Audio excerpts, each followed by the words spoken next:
2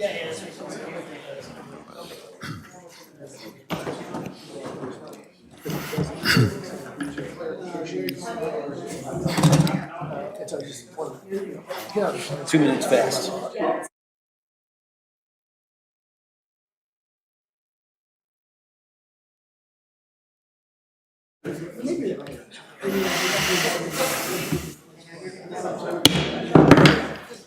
Good evening. The meeting is now convened.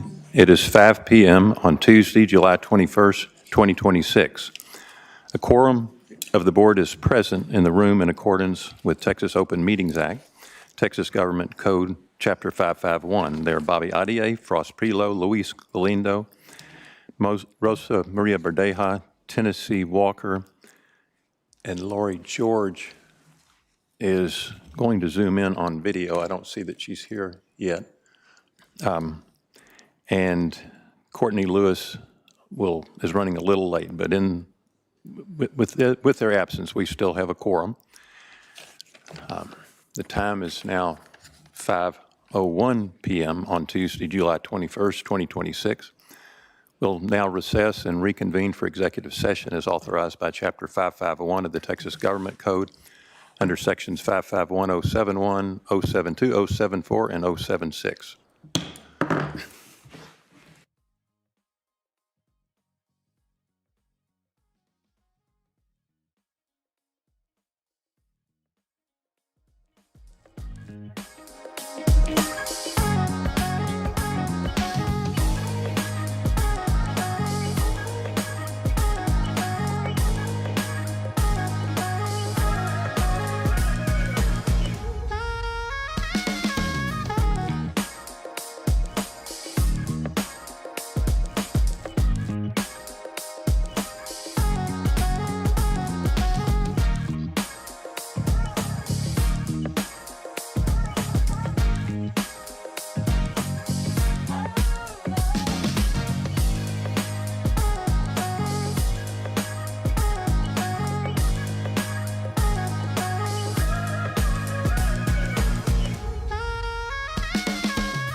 we're gonna lift you up. Oh, oh, we're gonna take you higher. Oh, oh, we're gonna lift you up.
Could security go?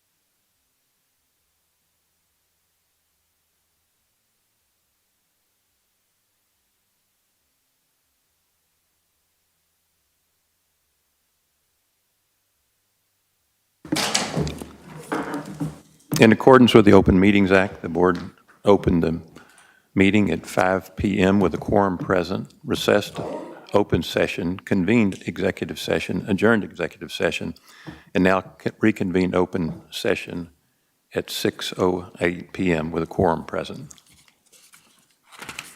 Please stand with me and welcome Emma Zuniga from Diamond Hill Jarvis High School, who will sing our national anthem.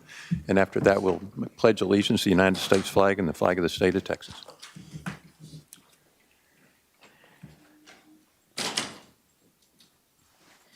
Oh, say, can you see by the dawn's early light what so proudly we hailed at the twilight's last gleaming, whose broad stripes and bright stars through the perilous fight o'er the ramparts we watched were so gallantly streaming, and the rocket's red glare, the bombs bursting in air, gave proof through the night that our flag was still there. Oh, say does that star-spangled banner yet wave o'er the land of the free and the home of the brave? Wow.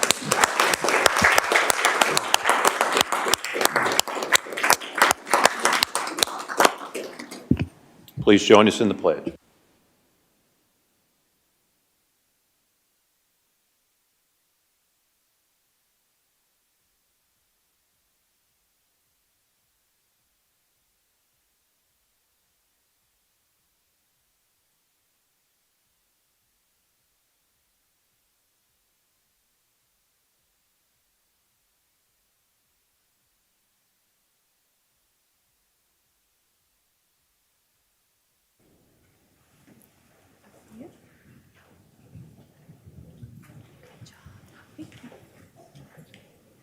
Thank you, and Emma, thank you.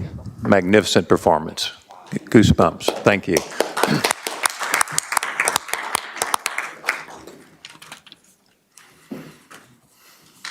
Before we begin public comment, and I only do this as a reminder because it's a change in policy, we've changed the guidelines regarding signs. Obviously, not an issue tonight, but when you make a change, it's important just to remind folks so that we don't have a misunderstanding going forward.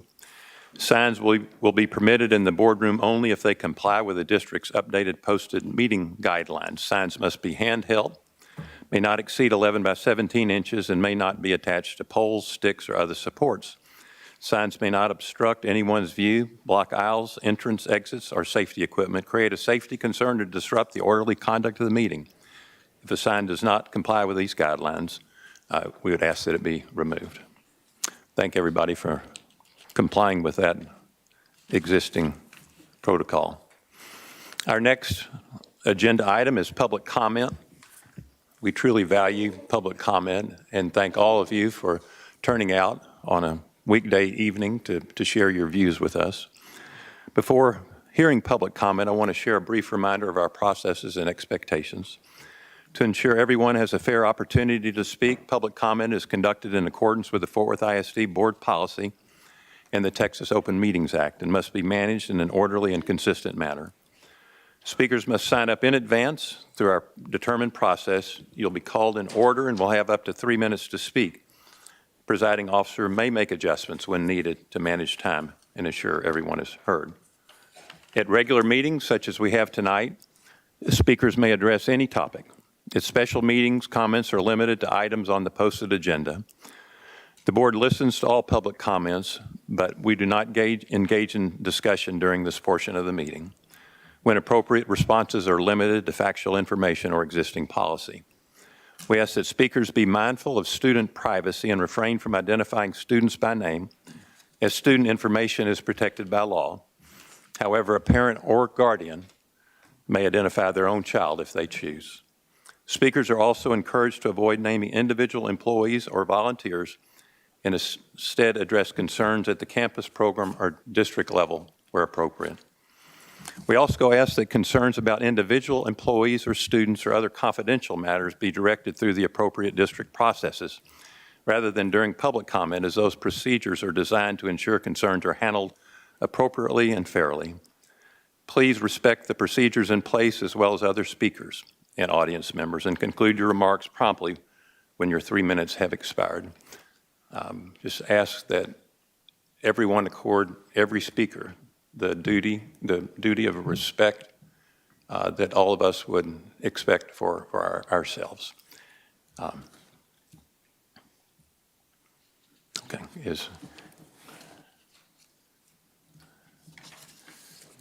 we have 22 speakers signed up. I see we have an elected official present in Brandon Hall, but Mr. Hall, you have not signed up to speak, have you? Okay. Our practice is to move elected officials to the front, and thank you for being here tonight. Thank you for your service to our kids. Again, we have 22 speakers. Our first speaker tonight is Mr. Bob Willoughby, and Mr. Willoughby will be followed by Lauren Chong. Mr. Willoughby, please come forward. Thanks for being here.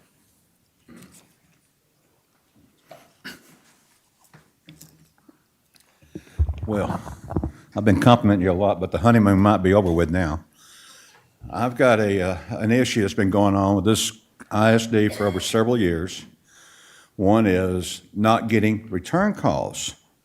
Now, I listened and I went back and I looked at the rules to see if there was anything about it. And I noticed you say that you prefer we not mention employees' names and stuff like that. And I wholly agree with you. But when the administration's not doing its job, this is the only place left to say it. And I called 3 times to the city manager's office, 3 times. I told his aide last time, not calling again. I've been for a month trying to find out who sets the school policies for renting a school. I've been trying to rent one for over a month. No one will answer that question. Now, the Neighborhood Alliance, Meadowbrook, just had a school last night, and they had y'all there, and they hosted, they used the school. I can't get a return call. Now, this is the dead end, this is a brick wall, and I'm gonna have to keep hitting this wall till we get past it. Now, when y'all did something about the school rentals, you had to have an insurance. You didn't have to have that before, but now you do, or whatever. So I wanna find out who sets the policies, how can I go back? I want to rent the Lowry Elementary School in September. Now I'm gonna move it up another month because I'm running out of time now. There's not time. I promote things when I do it. I put out leaflets, signs, and all kind of stuff, and it takes time.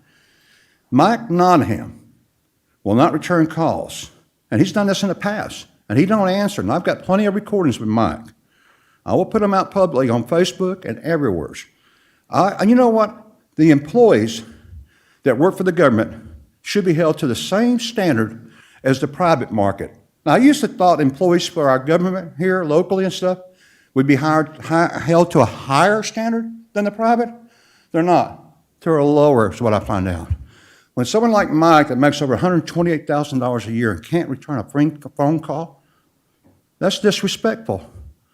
And this is not the first time. This is multiple times. And like I said, I called his office 3 times. I said, no more. That's enough. Now, I've gone through that route. It's not working. I'm coming to you. I want someone to tell me who sets the policies, and I want to talk to them and say about renting a school. You got my neighborhood association shut down. I can't rent anymore. I'm at a brick wall. So let's see if transparency, now action, not words, okay? I would appreciate it. And this is such a simple thing. Can you believe a month of several calls and emails and back and forth and no answer? That's ridiculous. Do something about it. Call me and let me know. Thank you. Have a good night. Thank you, Mr. Willoughby.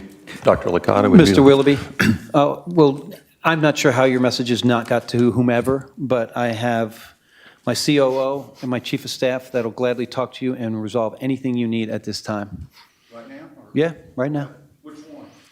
Both? Go with Ms. Spencer, but thank you. Which one can come out and talk, and I'd be glad. Absolutely. Okay, thank you very much. No, you're welcome. Thank you for bringing it to the attention. Thank you, Mr. Willoughby. Our next speaker is Lauren Chong, and Ms. Chong will be followed by Reed Bills.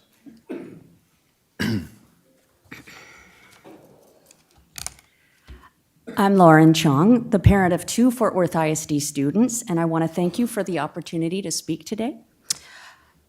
How does exceptionalism and academic success happen? It is nurtured in the classroom. When I was a student at Pascal High School, Fort Worth ISD entrusted the teachers with the treasured gift of autonomy. As a result, I benefited from a variety of creative learning styles that the teachers would tailor to the students in their classrooms. We read full texts of Shakespeare, had philosophical debates, and came to understand the world from a global perspective.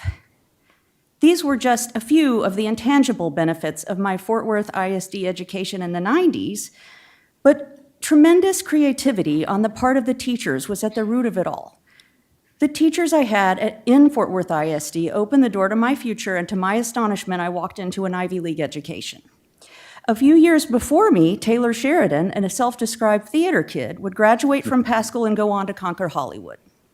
The accomplishment of Fort Worth ISD high school grads range from playwriting to business and everything in between. My point is that, up until now, a Fort Worth ISD education has opened incredible doors and infinite possibilities for students. Up until now, because now we have the TEA takeover.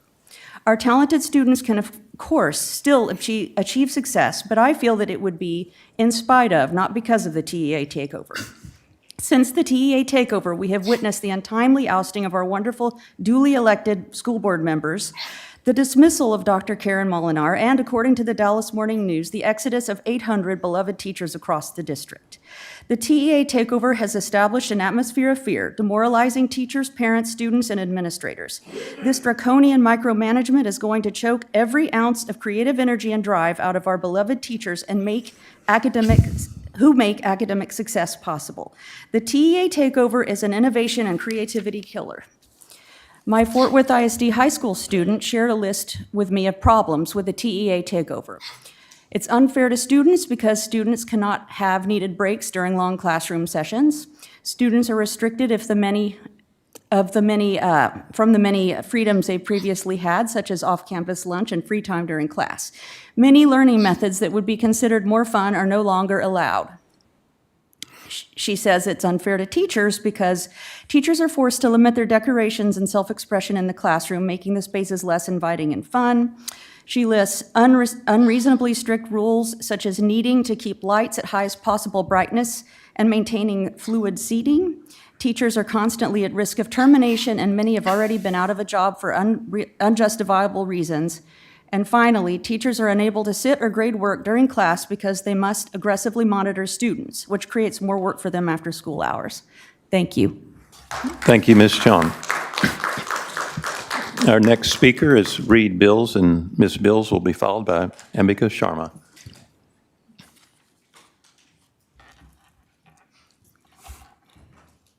As I read the headlines in local media, the Fort Worth ISD appears to be in crisis. There is a shortfall of funds and personnel for the upcoming new school year, which begins in a few weeks. And this board is fretting over ethics policies governing their own and future boards. Or maybe only the distant future elected board. The agenda item is not clear. Additionally, you are rushing through changes in the student code of conduct without any indication that you have sought input from teachers or parents who are most affected by these new policies. I am not objecting to the changes. They are needed, eventually, just not right now. I suggest that you postpone these policy proposals until a later date when your time and energy are not needed to address the current problems that you were appointed to solve.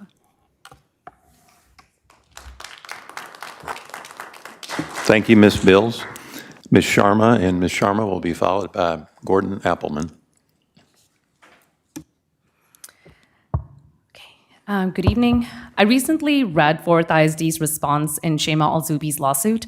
It was filed by your attorneys on July 17th, I believe, and I came away, obviously, and of course, with more concerns than reassurances. The district tells the court that Ms. Al-Zubi violated no district policy and no state law. It says that she remains a valued employee. It even argues that removing her as the incoming principal of Western Hills High School was actually a promotion because it included higher pay and a district-level leadership role, something that principals eventually aspire to. The district's explanation, or reassignment, or promotion, whatever you want to call it, it rests on allegations of threats. The filing references a threatening postcard and a threatening phone call, yet it only states that the phone call was reported to the district safety and security department. Did Fourth ISD report these threats to the Fort Worth Police Department? Did it report to the FBI? Were these threats investigated as potential criminal acts, such as hate crime? If these threats were serious enough to justify removing an incoming principal, why weren't these serious enough to warrant a criminal investigation? I'm also troubled by district's litigation strategy. Fort Worth ISD is asking the court to decide the preliminary injunction based on filings rather than a hearing. Yet the district's justification depends on disputed facts. Who made the reassignment decision? What threats were received? How those threats were evaluated? And why reassignment was chosen over additional security? Those facts should be tested under oath. Public confidence is not built through competing or compelling legal briefings. It is built through testimony, evidence, and transparency. Finally, the district tells the court that the Board of Managers had nothing to do with Ms. Al-Zubi's reassignment. That should concern every taxpayer in Fort Worth. The Board of Managers was appointed to govern this district. If the board played no role in one of the most consequential personnel decisions since taking over, then who did? Who authorized the reassignment? Who reviewed the decision? Who exercised oversight? Leadership without accountability is not governance. Fort Worth ISD cannot have it both ways. If this truly was a promotion, then explain why the incoming principal of a high school had to be promoted after some trolls online created controversy in hate-filled echo chambers. And if this truly was a safety decision, then show the public that every reasonable step was taken to investigate those threats and protect the employee before removing her against her will. The case is more than just an employee. It is about whether Fourth ISD is willing to stand behind decisions of its employees. If the district believes it made the right decision, then it should welcome public scrutiny. We demand a hearing, not written filings. Thank you, Ms. Sharma. Next speaker is Gordon Appleman, and Mr. Appleman will be followed by Bays Mago.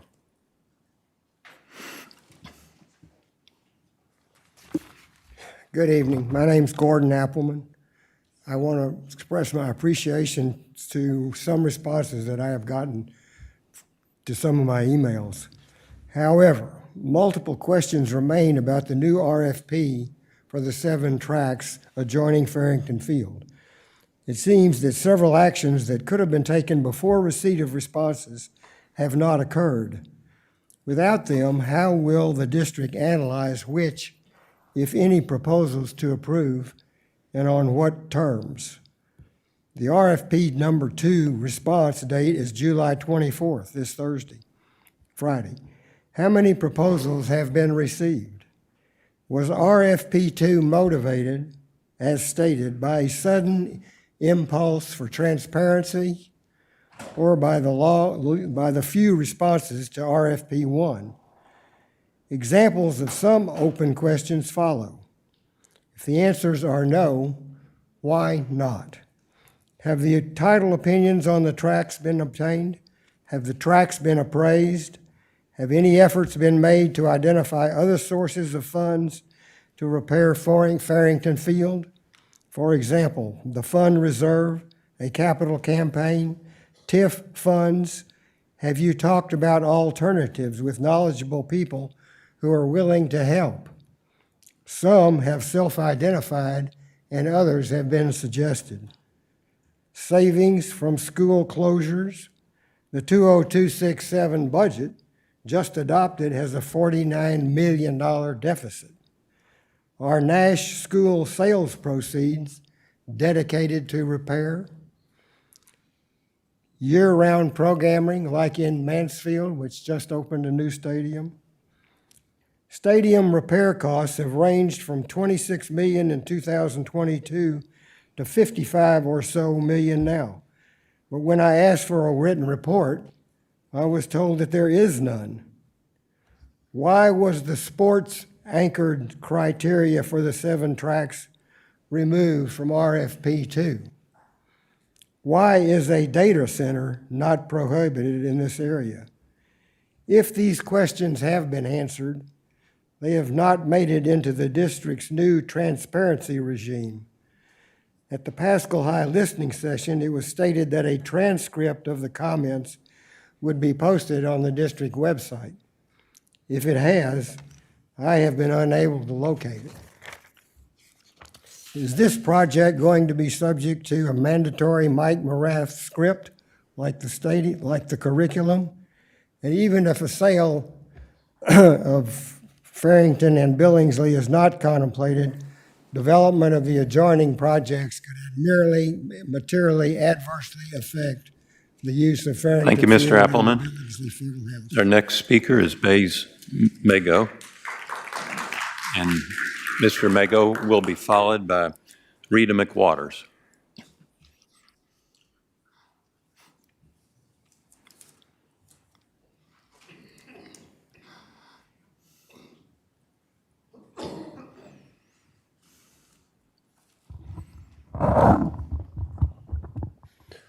My name is Bays Migo.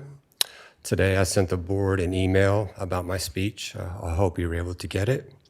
I also wrote Pete Guerin just a brief summary of that email that I was going to give to the lady with the clipboard who monitors the speakers today. She was not here, so I gave it to another gentleman who will deliver that letter to you, Mr. Guerin, after this meeting. If possible, if I could reclaim my time now to start my speech, if possible. Well, please proceed. Okay. Again, thank you everybody for being here and taking the time to attend this meeting. My name is Bays Migo. I'm an educator with the REACH Disability Center, downtown Fort Worth. And I advocate for the folks at REACH. And one of the things that we do is we speak at various city and county public comment sessions, including the Mayor's Committee on Persons with Disability, the Tarrant County Commissioners Court, as well as the JPS board meetings and the Fort Worth City Council. Those websites are very straightforward when I help those who I'm advocating for to sign up for reasonable accommodations. And it's a very simple process. Unfortunately, with the Fort Worth ISD, I noticed it's almost non-existent in having that process easily available. I did a search. The closest thing I came to was under the framework of employee reasonable accommodation to suit workplace type issues. So that is the main thing I'm addressing today, is that the website really needs to be improved to where the request for reasonable accommodation, especially those who are making public comments during the sessions, to have that to where those who are disabled can easily find it, apply for it, and then be able to speak without any types of disturbances. Thank you very much. Thank you, Mr. Migo.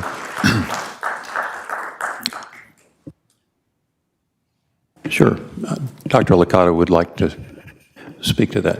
Mr. Migo, I appreciate your time in coming forward and speaking with us. Our new communications chief is in the room right now, and he will be handling the website. And I think it's important that he has an opportunity to speak with you and get your perspective on what our new website will look like, because we are in the process of looking at how the new website should operate.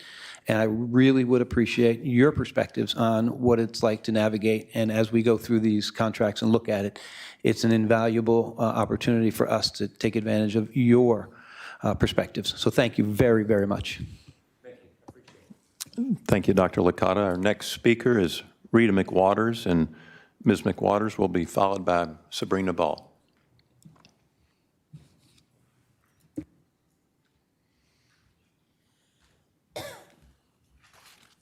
Hi, good evening. As many of you know, Literacy Roundup has spent the summer testing children for dyslexia across Tarrant County in 14 community centers, 5 libraries, 3 freedom schools, and as well as on the fly for anyone who asks. In June and July alone, we screened over 600 students, and 2 of them were identified as at risk for dyslexia. So far, we've met with almost all those families to explain what their child's results mean and to walk them through next steps. Every one of these families has been offered advocacy by our organization. Advocacy looks different for every family. It can mean helping them make and manage appointments with their school, explaining timelines and evaluation processes, tracking down the right contacts at their school. Like you said, we've also had trouble using websites and tracking down who to talk to, clarifying what testing means, and even going with families to meetings at the school. So why am I telling you this? Because our goal is simple: to find every undiagnosed child in Tarrant County and to get them the services that they need to thrive. What does this mean for Fort Worth ISD? It means that more families are going to be showing up at your schools, informed, prepared, and aware of their rights under the law. So I ask you, will you be ready to serve these students? Will there be staffing in place? Will you have enough diagnosticians ready to test? Will you have enough certified academic language therapists ready to go? Are parents going to be able to use the website and find the information that they need? And are they going to have the supports that they're legally entitled to? So we're doing our part to identify all these children, and we're hoping that the district will be ready to serve them. Thank you. You know, your voice broke when you said the number of students that you identified at risk. I didn't hear that number. Almost 200, over 200, 209 to be exact. 209, thank you. Thanks, Ms. McWater. Next speaker is Sabrina Ball, and Ms. Ball will be followed by Amanda and I.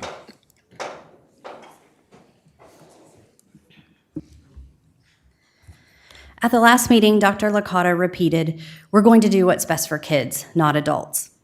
Sir, a lot of us are parents, and insulting us with a Heritage Foundation talking point is not in the best interest of our kids. We have the right to be here. I don't care if you were hired by our elected board or forced on us by the Texas GOP. We have the right to hold you accountable for your words and your deeds. This is Texas, where our Constitution recognizes our right to direct our kids' education. When you and your chiefs act in ways that drive away good teachers and principals, you're not doing what's best for kids. When you're dishonest about the numbers, you're not doing what's best for kids. When you try to move a principal with proven results to a desk job at the behest of a white Christian nationalist, you're not doing what's best for kids. When you move a beloved teacher and soccer coach to a school without soccer to appease the same guy, that hurts kids. So take that phrase, Dr. Licata, and throw it back on the steaming pile and apologize to this community. If you want us to be partners, treat us with respect. We were not complacent. We wanted change. We just don't buy that this is evidence-based because you have not shown us any evidence. Mr. Guerin, you said reading is a civil right. And when I hear those words come out of your mouth, knowing your history in this town, All I see is a drained swimming pool. When public pools were created in this country, communities chose to drain the pools rather than let Black kids swim. The Texas GOP has been dismantling public education for the same reason. They poisoned public education with inequity, like the acid they poured into the pools. They created charter schools that segregate students, profit from public dollars, and answered to no taxpayers. They funded private schools like exclusive swim clubs of the past, and now this takeover is pulling the plug on the same thing. It is the same. It's white kids. If white kids have to swim with Black and brown kids, nobody swims. Instead of giving every child the best opportunity, regardless of race, the Texas GOP is draining the pool, and all of you are helping. Mr. Guerin, you have no evidence this model works, none. You have evidence from Houston that it's failing, yet here you are carrying water for the GOP and calling it civil rights. If this were truly about civil rights, you'd repay the $262 million in misspent COVID funds to Black and brown schools. You'd implement stronger language programs instead of regressing. You'd make sure kids have food, supplies, and books that reflect their lives. You'd tell the GOP where to stick it, and you'd bring back programs like Girls Inc., My Brother's Keeper, and Con Mi Madre. You don't get to dismantle public education and then claim you're fighting for it. You don't get to create inequity and then wrap yourself in the language of civil rights. And you don't get to drain the pool and expect us to go along. The more than 1,000 teachers who have left this district as of June wanted more, and so do we. Thank you, Ms. Ball. Our next speaker is Amanda and I, and she will be followed by Randy Wheeler. Good evening. Dr. Licata, upon your arrival here, before you ever spoke one word to a teacher, you got on the news station and said, mediocrity and stuff like, we don't have the right or whatever you said to be before teachers or before students. I'm sorry. I'm a little frustrated tonight. You said that basically we didn't have the right to be before kids. Wish granted, 1,026 teachers, 1,026. You cannot possibly tell me that all those teachers did not care about their kids, because I know I'm one of them. I got extremely amazing results this year in a very difficult place because it was a school that has been underfunded for decades. A matter of fact, this past Saturday, my family and I spent our Saturday morning passing out food to my former students who are starving because you closed their school. Now, that's the mass exodus of teachers. Now onto this level 3 grievance change that y'all snuck in. You wanted to be all glorified up here saying, oh my goodness, we're gonna say that, board members can't take a certain amount of money from the community, which it really doesn't matter right now because you're here, not elected officials. What matters right now is the injustice that all of you are serving to our kids. That's what matters right now. So level 3 grievance, let me get to that. For years, we have had the ability to come and either say, we want to hash out our grievance in this back room over here, or we want to hash out our level 3 grievance out here in the public for everyone to see. And now you're trying to rob us of that right. And not only that, not for the whole board to hear it, but let's appoint 3 board members to hear it. That is out of control, and that is not transparency at all. At all. And we deserve the right for our own transparency, should we choose it. Next, I've gotten so many complaints in the past 2 weeks of teachers and subs not receiving their proper pay. And then they're reaching out to HR, payroll, whoever it is, and we can't get our check stubs. That is asinine. I don't know of any employer I've ever worked for since I was a teenager that could not give me my check stub. So please get these people their check stub, and if you messed up their pay, give them the right pay. Okay? Thanks. And mostly it's teachers that have resigned, and then it's substitutes that had long-term substitute jobs, and they weren't paid long-term substitute pay, but regular substitute pay. So I need you to fix that, please, for the people. Now, lastly, inequity of distribution of funds. You're driving all the Title I money, all of that money to elevate campuses. Mind you, they need funding. I will not dispute that. But what you're going to do is ignore the other high-risk campuses that also need the funding and the extra support. And in the next 1 to 2 years, they are going to turn around and be elevate campuses too. So that is not equitable for principals to work without a budget to support children. Thank you. Thank you. Our next speaker is Randy Wheeler, and Ms. Wheeler will be followed by Nelsie Cardenas.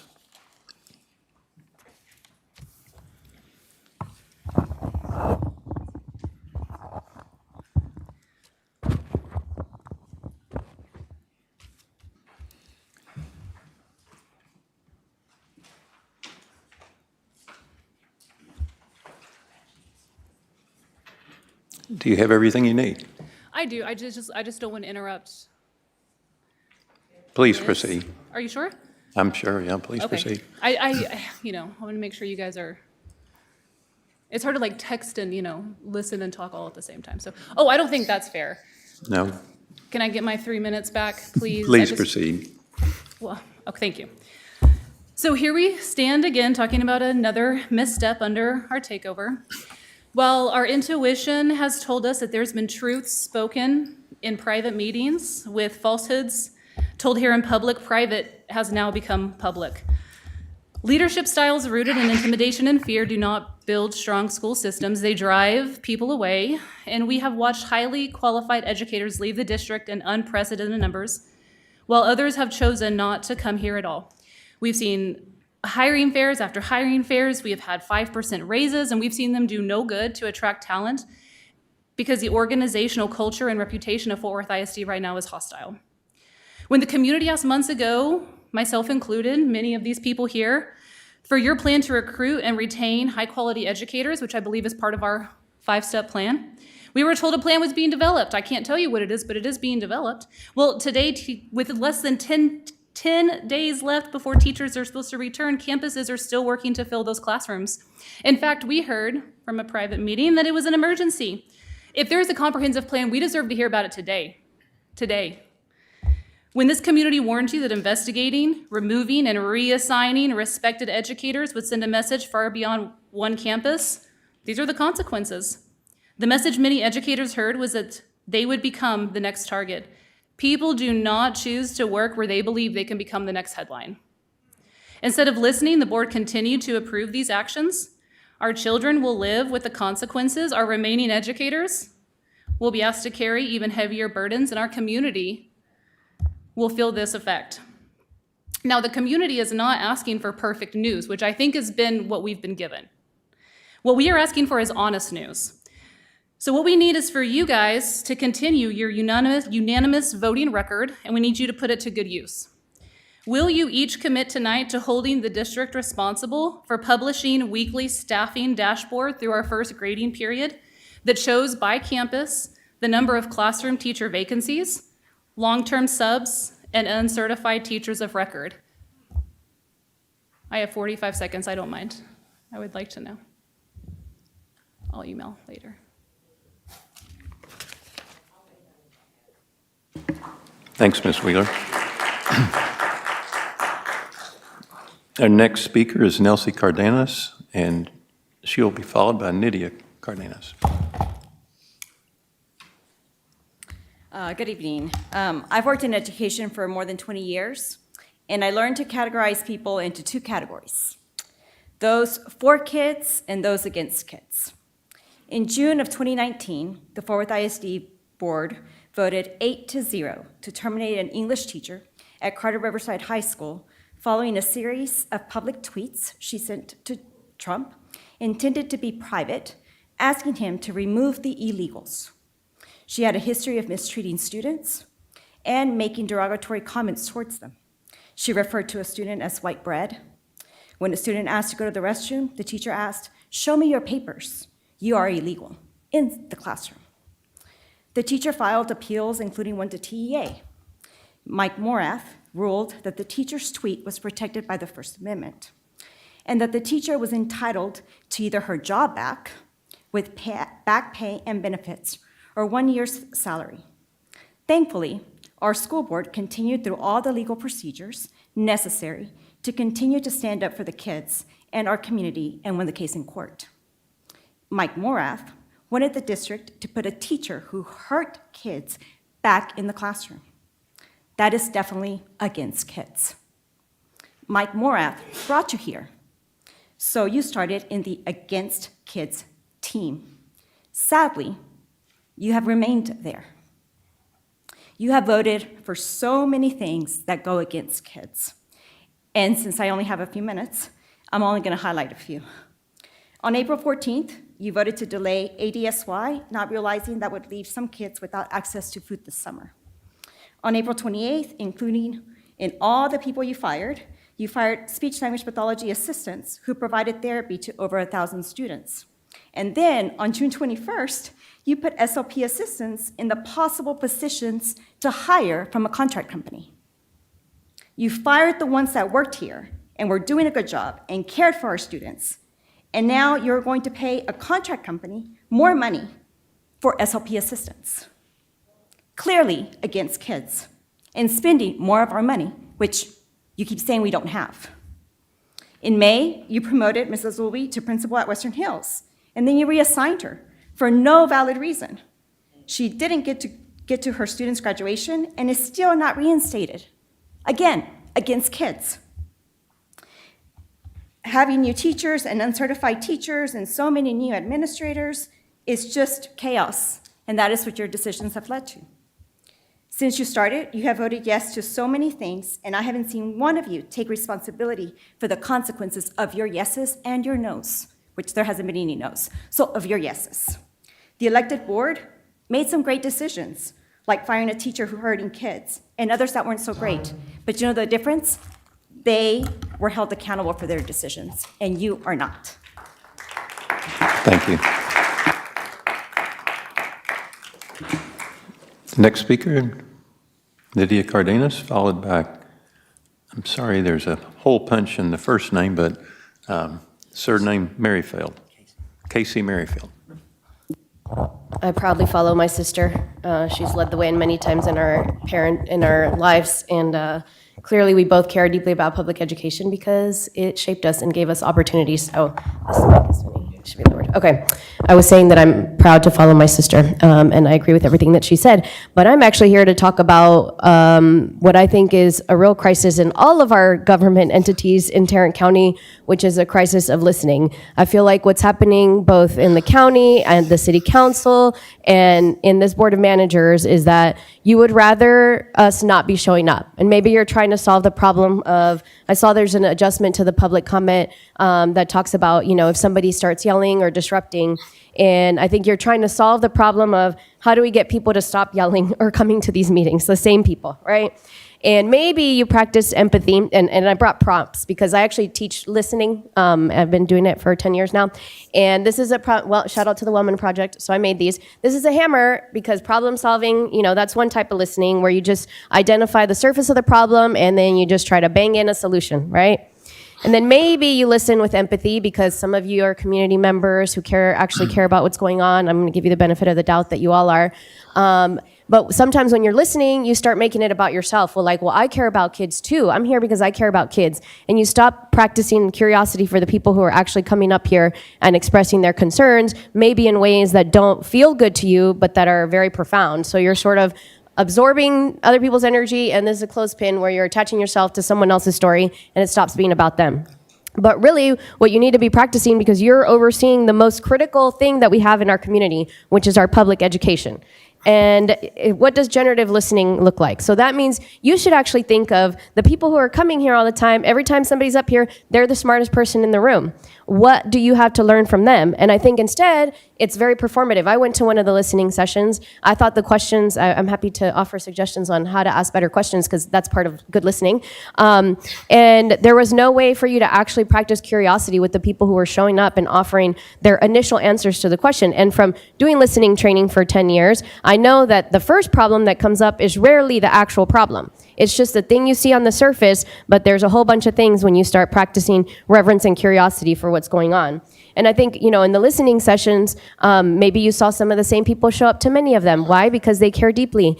But also, if you're trying to solve for the problem of how do I hear from more people, you know where there's a lot of people that you could talk to? In pickup lines. Parents are stuck there for an hour.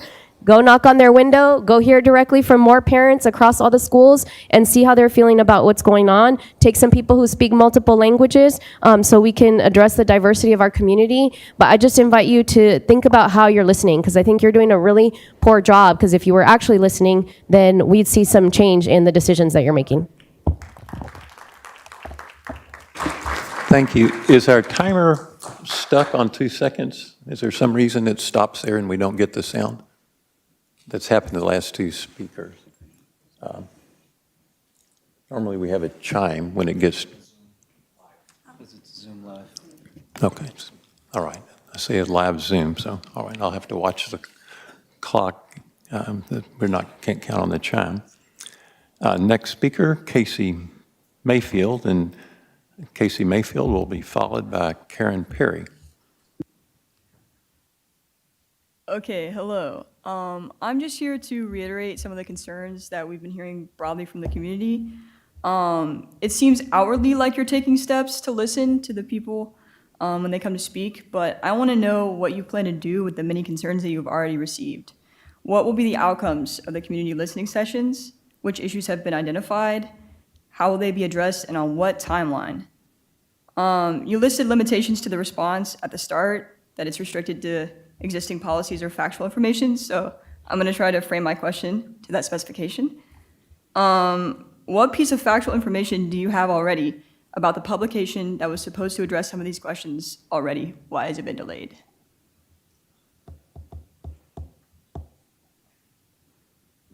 Okay.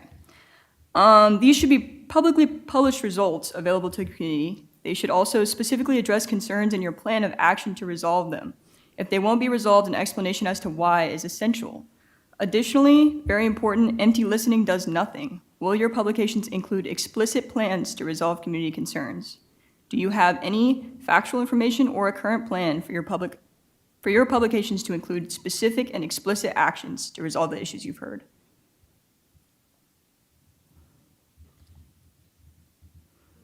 Okay. Can you at least provide an answer as to where this information will become available or who we should contact regarding receiving it?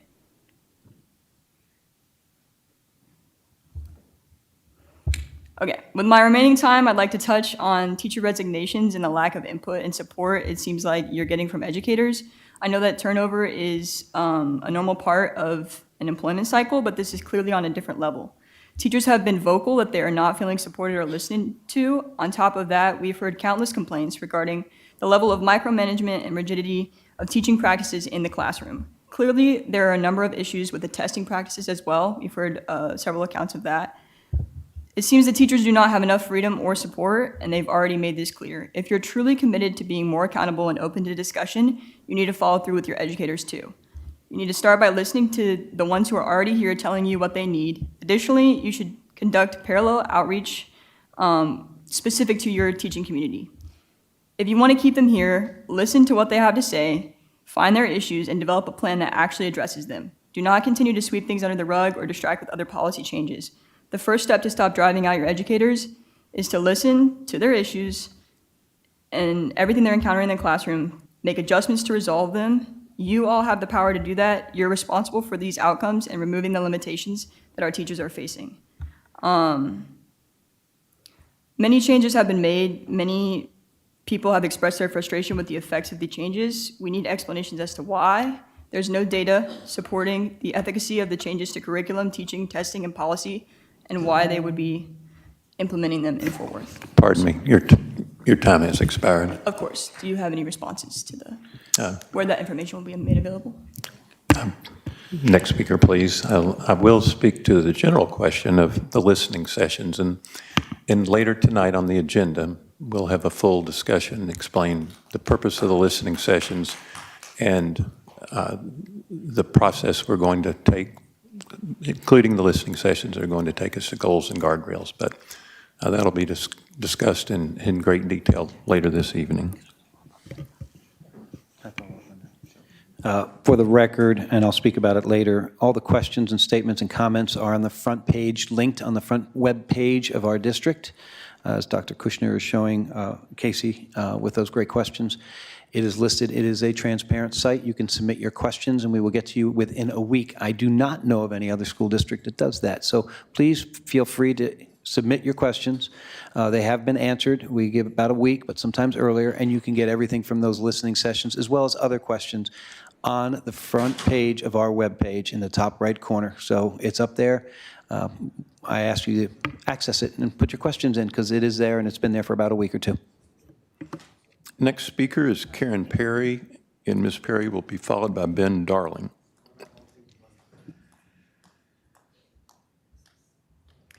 Good evening. As a parent of 3 students who will attend 3 different high schools this August, my primary focus is the classroom experience for students and for teachers. Tonight, I want to ask the board and the administration to work further to improve clarity of communication from the top down, including parents and students in all things, especially when it comes to what we should expect in the classroom in August. I was going to comment on a few specifics in the FAQs document that I found online. Thank y'all for doing that. It was developed following the listening sessions in June. But I noticed that the section I wanted to speak about has been edited, like today, after I prepared my original comments. So I deleted what I was going to say. But I want to point out, I appreciate ongoing and additional clarity anytime. I would like to point out, though, that continually editing that document, because it's shared publicly, only perpetuates multiple versions of the truth. Because people screenshot things and they share them on social media and text and email. I have screenshots of what has already been changed, and it's not major, but what I want to ask, it would be fantastic if there was one written explanation, one version of the truth that describes the classroom experiences and expectations for seating, required format for teaching, delivery of content that's required or not required, classroom decor, all the things that people keep talking about. And I would love it if it was shared with principals, teachers, staff, parents, and students. Let's all get on the same page and eliminate room for interpretation by each principal, AP, and teacher. Clear and open communication of this kind would help parents support what you're doing sometimes. It would give us clarity when we plan to speak, right? It would help parents answer their students' questions and say, I'm sorry, this is the way it is. It would help reduce rumors, exaggeration, and misunderstandings before they spread. So, thank you. Thank you, Ms. Perry. Our next speaker is Ben Darling, and Ben Darling will be followed by Deanna Deardor.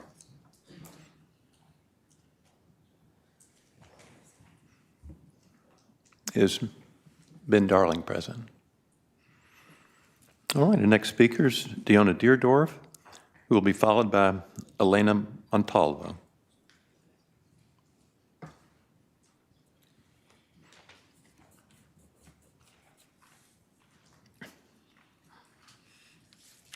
Hello. Welcome. My name is Deanna Deardorff. I'm the parent to 4 current Fort Worth ISD students, and I am a board member of both Fort and Fort Worth ISD Council of PTAs. It was not planned to go right after Karen, but I am echoing a lot of the same sentiments she shared. I'd like to first thank the board for their incredible job that you've been doing in recent weeks to connect with and hear from various sections of our community. I believe that your work for setting goals and guardrails is the most important work you're going to do throughout this entire TEA takeover.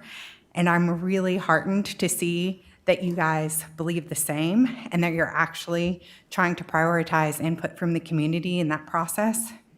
I know that many of you are taking significant time away from your jobs and your families to connect. I've seen in recent weeks multiple one-on-one visits between yourselves and members of the community as well as small groups, and I want to encourage you to keep that up because I think it makes a difference. I would also like to acknowledge the hard work that our district administration has been doing over the summer. I know that we were off to a rough start, and I know that we had major vacancies that all of us wish we could wind the clock back, but I do see the hard work and hours being put in by your staff to fill those vacancies so that we all of our children start off well. So thank you. I do, however, think we can still do better. I'm asking tonight for your help in improving transparency and communication so that we can work together to focus on improved student outcomes.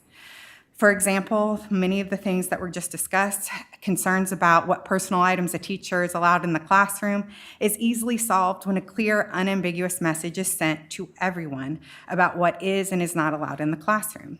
This not only lets teachers and families feel valued by communicating policies directly to them, but it also helps you when everyone on our children's team knows what the rules are. This applies to other areas as well, such as the role of scripted lessons and the policies surrounding campus visits by administrators. When everyone has a copy of the same playbook, we have increased accountability as well as the ability to best advocate for our children and their teachers during this intervention. We also are more equipped to advocate for you and supporting those policies. No one in this room wants students to be distracted by the politics of a TEA takeover. No one in this room wants teachers or students fearful and not knowing what is allowed in their classrooms. My ask is this: please issue one single written policy document addressing the issues that have caused distraction and fear for our students and teachers, such as what is allowed in the classroom, the role of scripted lessons, the policies for campus visits, and the others that you've heard here tonight. Thank you, Ms. Deardorff. Oh, sorry.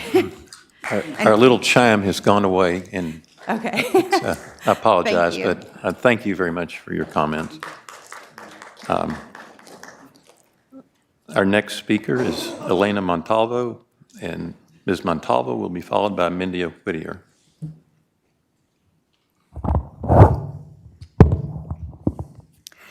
Since the last school district meeting, there have been listening sessions taking place at various campuses. One of the questions in these listening sessions asked, what are the most important values the community asks for the superintendent to honor? The value I kept hearing community members highlight was transparency. To be honest when communicating to the community. We do not feel that the value of transparency is being honored. We have been told that there would be 0 teacher vacancies on day 1 because despite so many teachers resigning, there's a large number of teachers being hired to fill their places. Yet, information has been released making it evident that Fort ISD is still in dire need of teachers, and current teachers are continuing to leave. On the topic of teachers leaving, there are still educators that want to be here and want to continue doing the work to help students and families. Shema Al-Zubi was one of those educators. Shema was ready to take on the role as principal of Western Hills High School, a high school that would greatly benefit from the qualified, hardworking, and inspiring leadership she has to offer. If you truly cared about having the best and the brightest lead our schools, you would reinstate Shema Al-Zubi as principal of Western Hills. Your actions continue to convey a message that represents a failure to prioritize the values of this community and undermines diverse students. So I feel it is important to recognize a different message, a message from a leader that truly works in the best interest of the people in this district. I want to highlight the message that Shema Al-Zubi continues to represent, that when we face injustice, we don't accept it. We stand up and fight it. Thank you, Ms. Montalvo. Ms. Whittier, and Ms. Whittier will be followed by Christopher Robertson.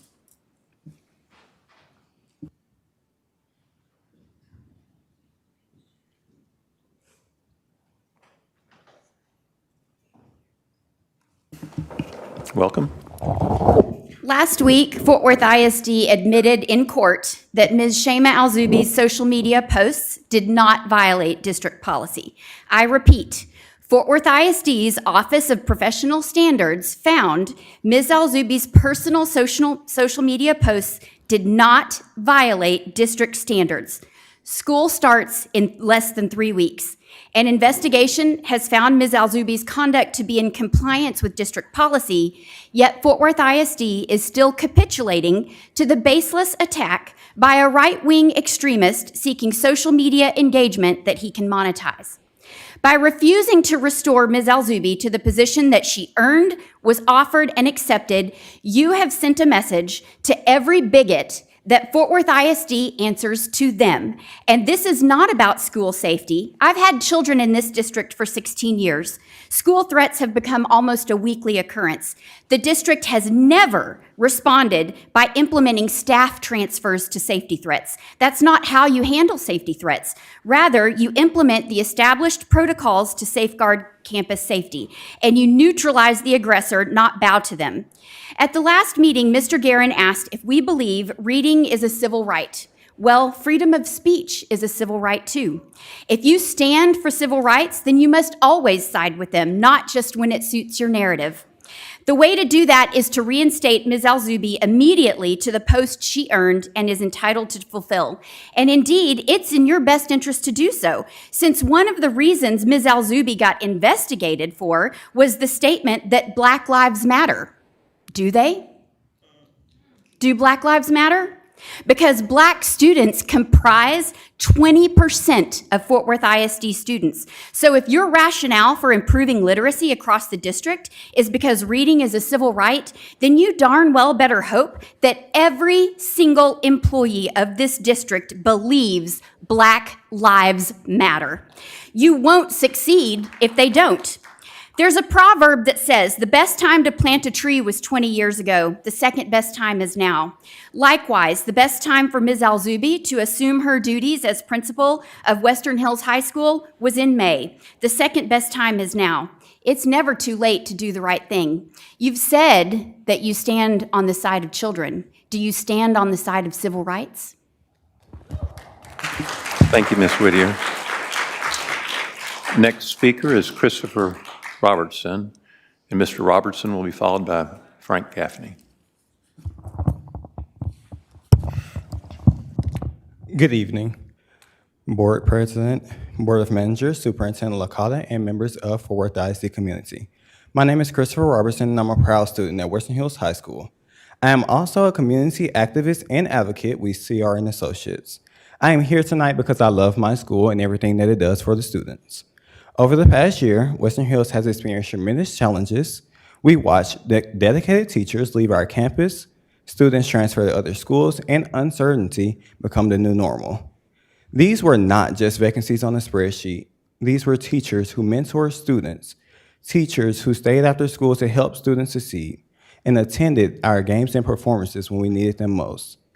They made a lasting impact on our lives. Their absences will be felt through our entire school community. Throughout the school year, concerns about leadership, communication, and the direction of our campus were raised by students, parents, teachers, and community members. I personally documented these concerns through emails with the superintendent, the deputy superintendent, and the chief of staff. Well, unfortunately, many of those concerns weren't resolved. I understand. But instead of seeing stability, we experienced continuous uncertainty. Our campus lost a significant number of educators, which was 35 plus. Leadership changed multiple times, and today we are under interim leadership while our school continues searching for long-term stability. Many in our community were hopeful when Ms. Shamaya Alzubi was assigned to serve as our principal of Western Hills High School. However, after only 4 days, she was reassigned pending investigation before our community truly had the opportunity to work with her. Now we have learned that she declined a district job that is paying $130,000 and is asking to be reinstated by a federal judge. To me, that speaks volumes. Because whether or not everyone agrees, I believe that our community deserves transparency about the decisions that's being made. Next, I would like to speak about the fact that I personally spoke up with the deputy superintendent about vandalism in our restrooms. Well, that was addressed, but the principal that the vandalism was about has got promoted to a district position. And that is not fair to our community at all. When something happens within our schools and teachers and students raise concerns because we are seeing what's going on within our school and we're making our comments publicly, and then there are repercussions because of it, and we go privately, nothing changes. Her name was Bridget Sis, and she got promoted to a district Thank you, level Mr. position. Robertson. I appreciate your being here tonight.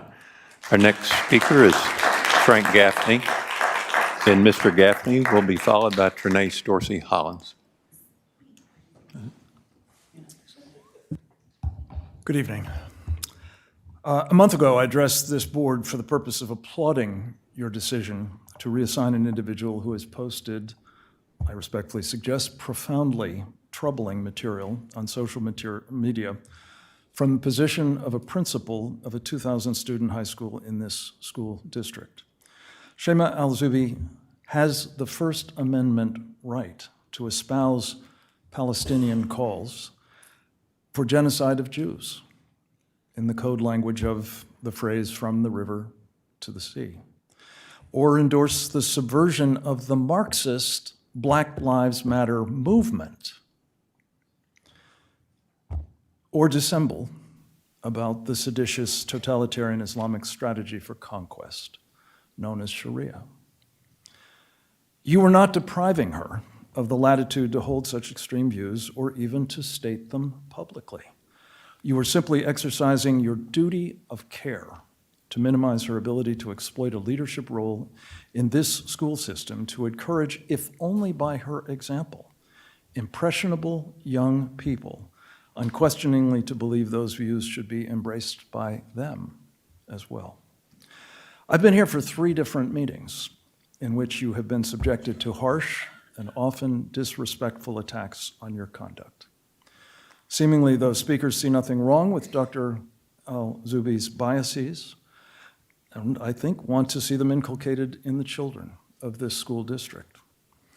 I don't believe that in so doing they speak for the vast majority of Texans in Fort Worth. Neither are they promoting the best interests of this community, its kids, and our country. In my judgment, your actions to date commendably reflect the majority's values and promote an educational environment that strives to equip children with critical thinking skills, not cultural Marxist critical theories, or a dangerously misleading understanding of Sharia's adherents and their totalitarian and unconstitutional agenda.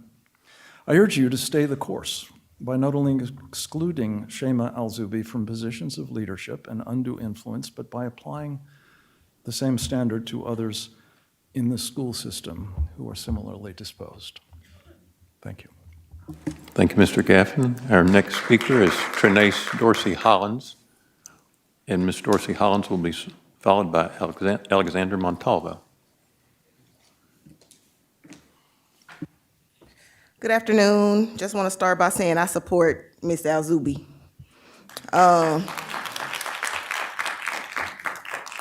This is our final board meeting before school starts, and have to be honest, I'm a little nervous. There's no secret that many people are concerned about the massive teacher resignation since the state intervention.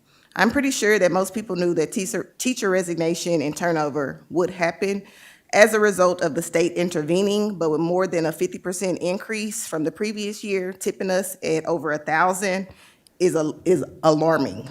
I have to be honest, this makes me uncertain about my own daughter and her classmates who need and require so much specialized support. Today, I'm requesting an update from you, the board, not a newspaper, not something that's being leaked from you guys' personal meetings about the crisis, but an honest update on where we stand. I'm specifically concerned about the special education and emerging bilingual population. A few months ago, there was a massive cut that affected both of these groups, and I feel like we as a community deserve an update. Where are you on restaffing these positions? Who are you placing in these positions, and are they qualified? We know that a hiring firm was used, but to what extent? The commitment that was made to us was that our children would receive a better quality of support. We require an update.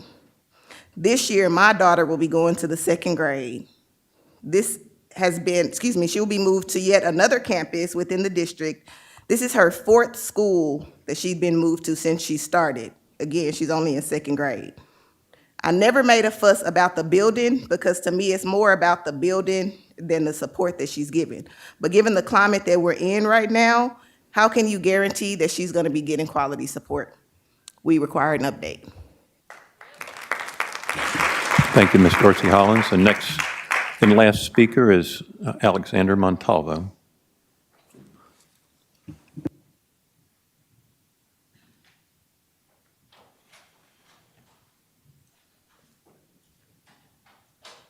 Welcome, Mr. Montalvo.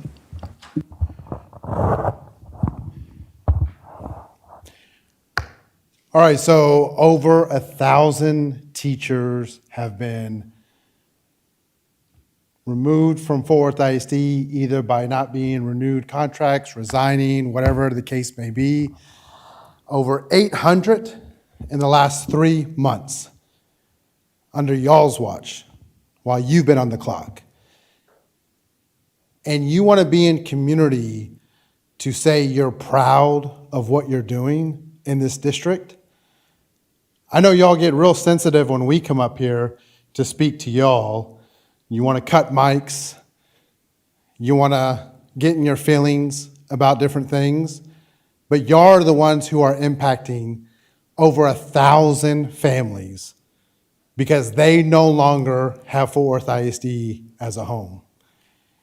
And if there's any narrative that you're going to try to perpetuate that these are the teachers that needed to go, we know too many of these teachers, and we know that they are the ones doing amazing work for students in this district and for our communities.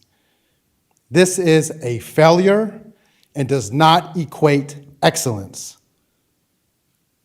You like to say excellence all the time, Peter. That's not excellence.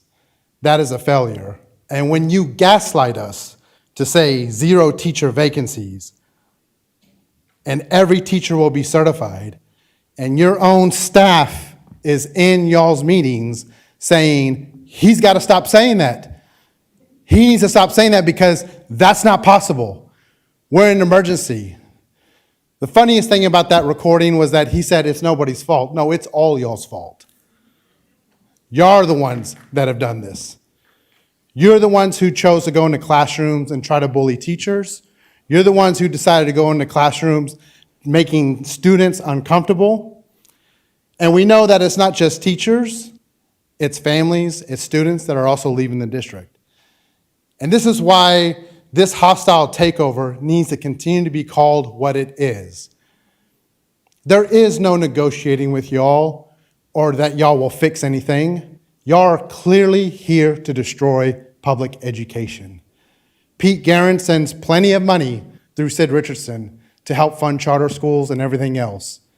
This has been a concerted effort over the last 2 decades, and y'all are just the current piece of the pie that's working on it right now. You do not deserve our respect because you have not respected our families, our communities, our teachers, nor our students. And school is starting, and if you think everyone is going to be happy about what's going to happen starting in August, you've got another thing coming. Thank you, Mr. Montalvo.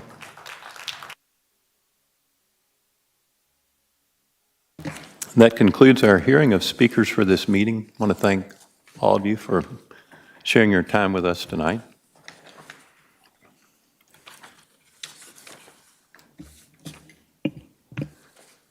I'd like to, item 6 in the agenda, begin with reports. Oh,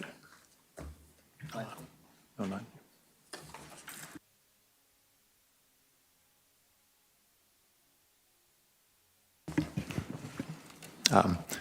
Starting next meeting, we're going to make a change in the way we organize public comment, and I want to share it with you tonight.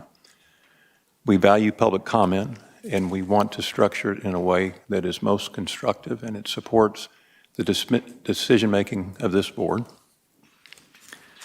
To support both objectives, I'd like to advise you of a change. We're going to conform our policy to what's practiced in many other governmental entities in the area, including the City of Fort Worth. Beginning August 11, 2026, the public comment portion of the board meeting will be divided into 3 parts. The first part will be for comments concerning items on the consent agenda. Those comments will be heard before the board considers the consent agenda. The second portion will be for comments concerning action items. All speakers registered to address an action item will be heard before the board begins considering any action items.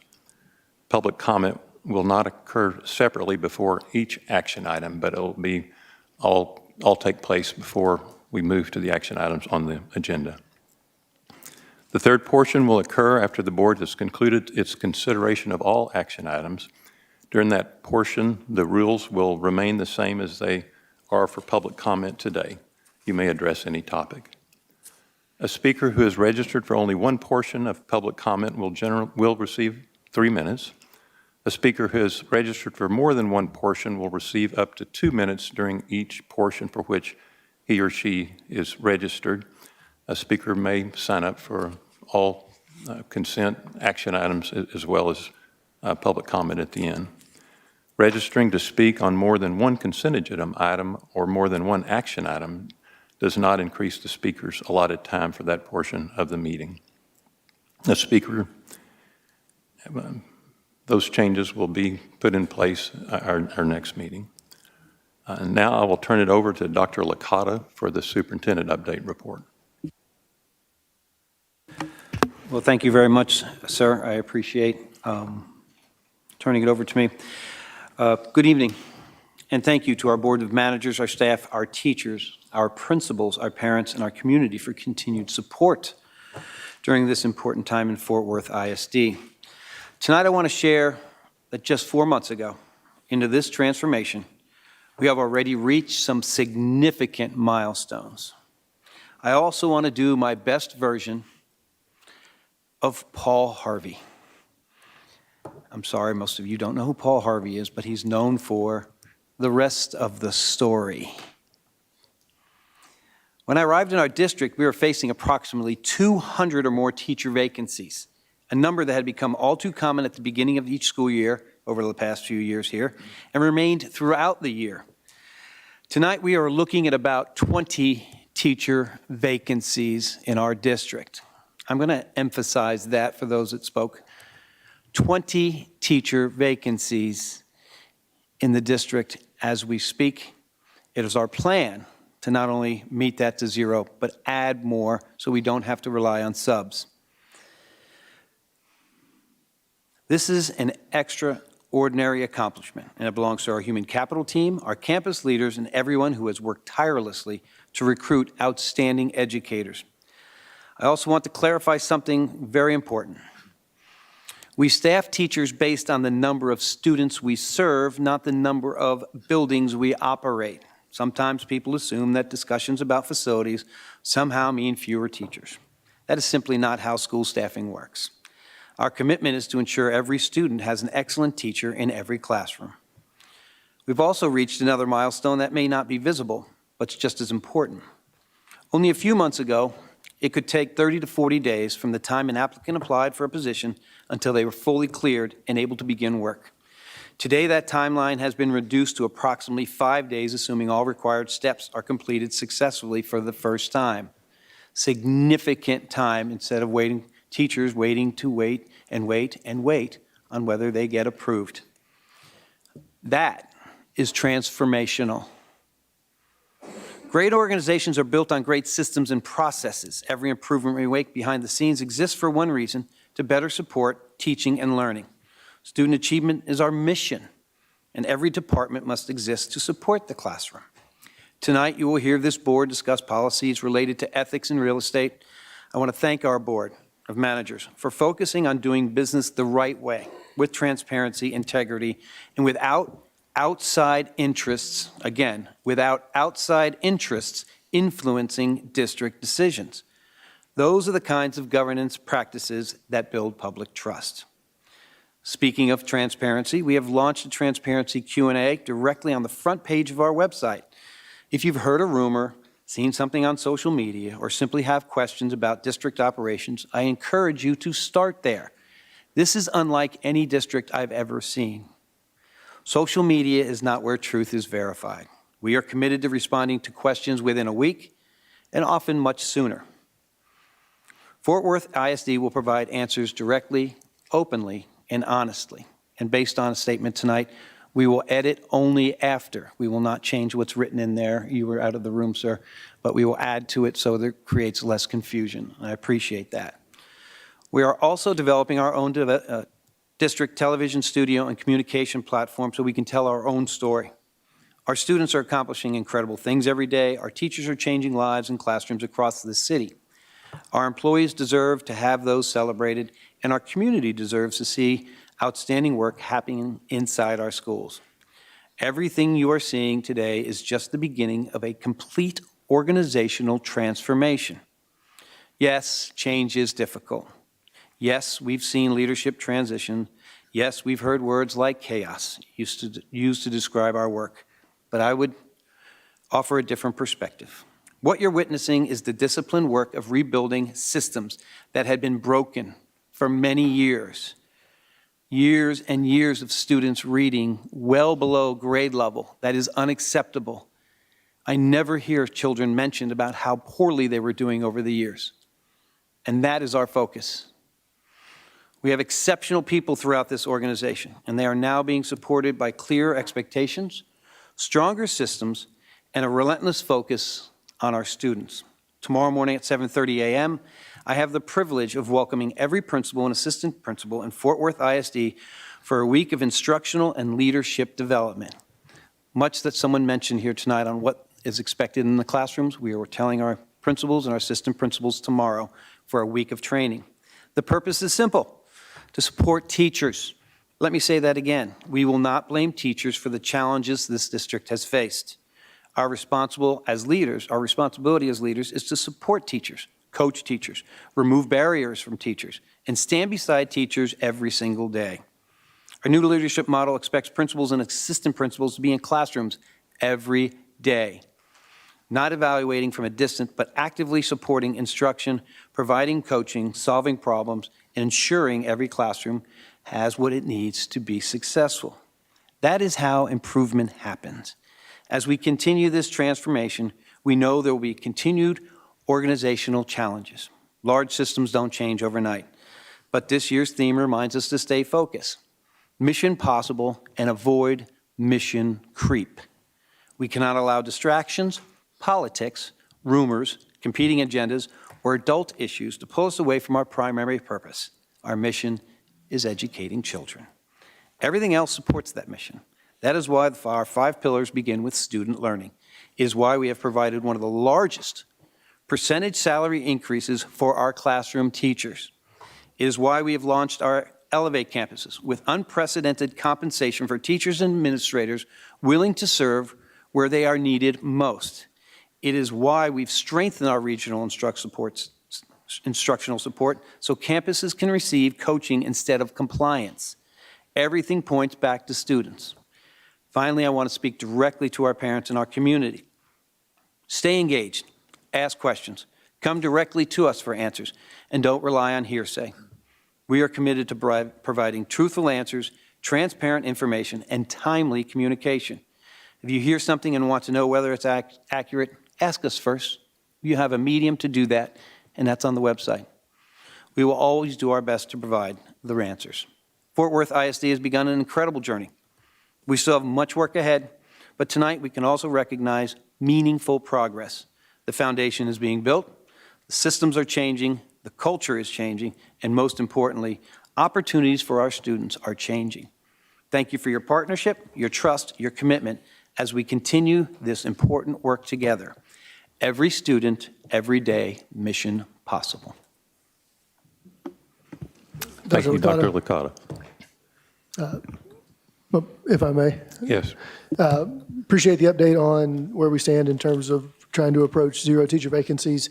Ms. Dorsey Hollins asked, and a lot of people have asked, and it's a very reasonable question to ask and a reasonable concern to have.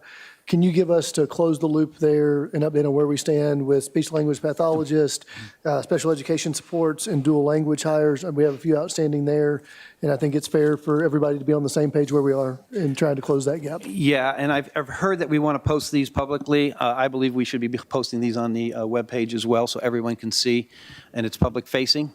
There is no fabrication, prevarication, as they used to say way back when I was young. We will post those numbers every day or update them as often as possible. That is fair. North has 2 vacancies, teacher vacancies. The South has 5 teacher vacancies. Central has 3 teacher vacancies. Elevate has 11 teacher vacancies as of this morning. Rise teachers, 1. SLPs, 25. Nationally, we have 350,000 empty teacher vacancies in education. There is a teacher shortage. And the majority of those teachers exist in dual language and in ESE. It's a fight that everyone's fighting right now, and we're offering incentives there. School psychologists, 11. Dyslexia, 5. Inclusion teachers, 4. Bilingual support vacancy status specialists, 2. Bilingual support teachers, 11. We have work to do to get to 0, but these numbers are astonishing low compared to the historical opening of schools for Fort Worth ISD. Historically low. And yes, we did experience a lot of turnover, sir. But we did also offer an opportunity for teachers to get on board and join, because what we were doing is not sufficient for our students to learn. So we've still got our work cut out. We're continually to work through it. Ms. Presley deserves an incredible amount of kudos, because she's been here a month and a half, every day, working through holidays. I appreciate your team, every team, the regional team, but we still have some work to do to get to 0, and that's important for us, so thank you. And we will be posting this every day on the web and updating it. Thank you. Thanks, Dr. Licata. Any other questions before we move to the other board reports?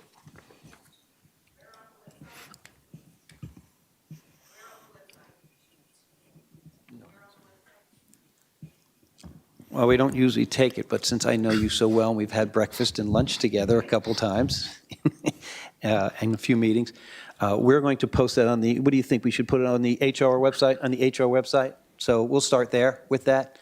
So the HR, you go to the page, and then you go to the departments, and you go right there. So, okay. We heard that on the tech department side to help us out on that. Thank you. Okay, thank you, Dr. Licata. We'll now move to board committee reports. Ms. Rosa Maria Verdeja will present the community listening report. Thank you, President Guerin.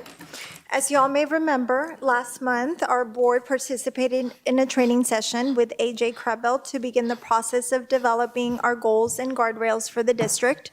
One of the key takeaways from that training was the importance of engaging our community through a series of listening sessions to better understand the community's vision for our students and the values that they want us to protect. Those vision and values will serve as the foundation for the goals and guardrails this board will ultimately develop. Following that discussion, President Guerin established a board community listening session ad hoc committee for the limited purpose of developing recommendations to ensure that those sessions are conducted in a consistent, thoughtful, and transparent manner. The committee's work focused on creating a uniform approach for all community listening sessions. Specifically, we reviewed and refined the listening session script, presentation materials, online survey, community listening plan, logistics, and the process for documenting community feedback so that every session provides a consistent experience regardless of who is facilitating it.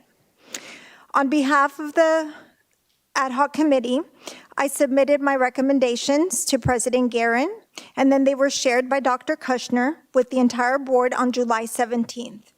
I am pleased to formally present our report and recommendations tonight.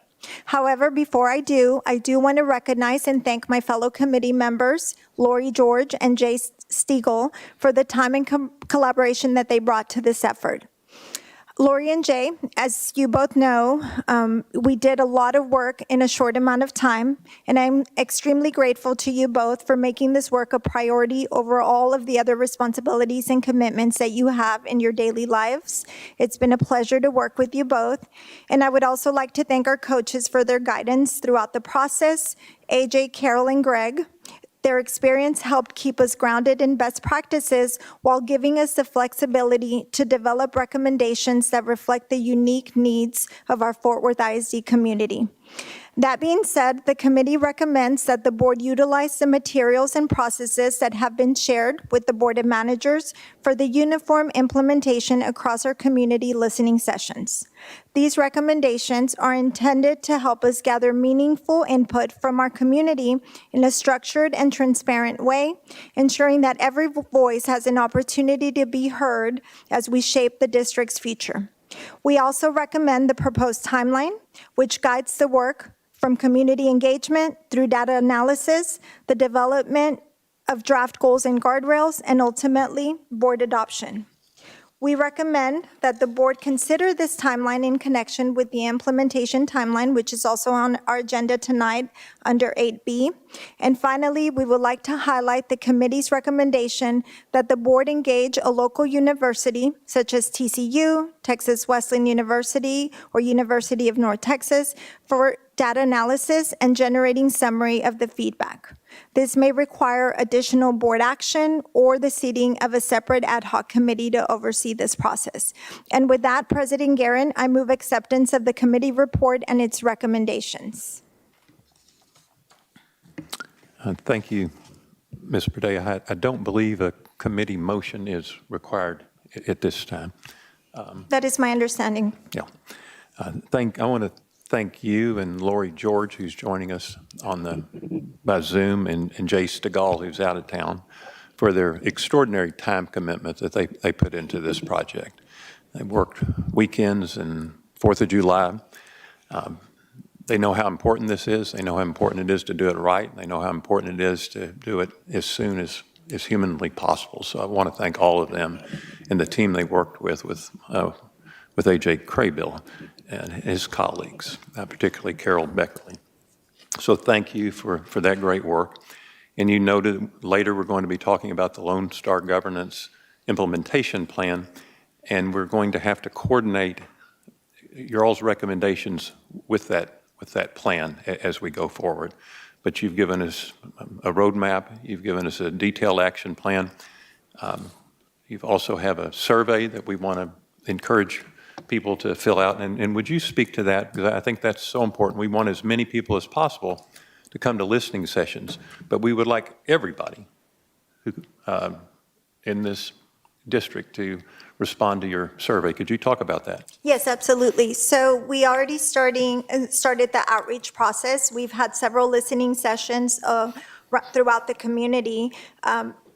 There are individuals that have come to multiple listening sessions, and that is wonderful. However, I do realize that sometimes it's difficult to share your thoughts in large groups, or maybe you go home and you think about it a little bit more and you want to share more feedback. We did construct an online survey. It is my understanding it is live. I got the link, but I didn't click on it yet.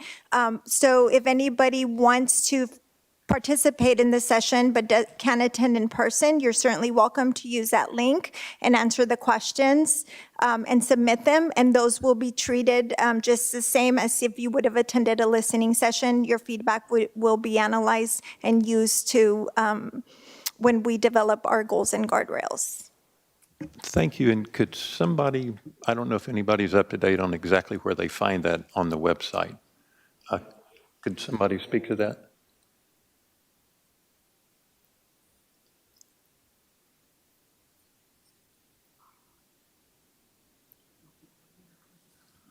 Thank you, Dr. Kushner.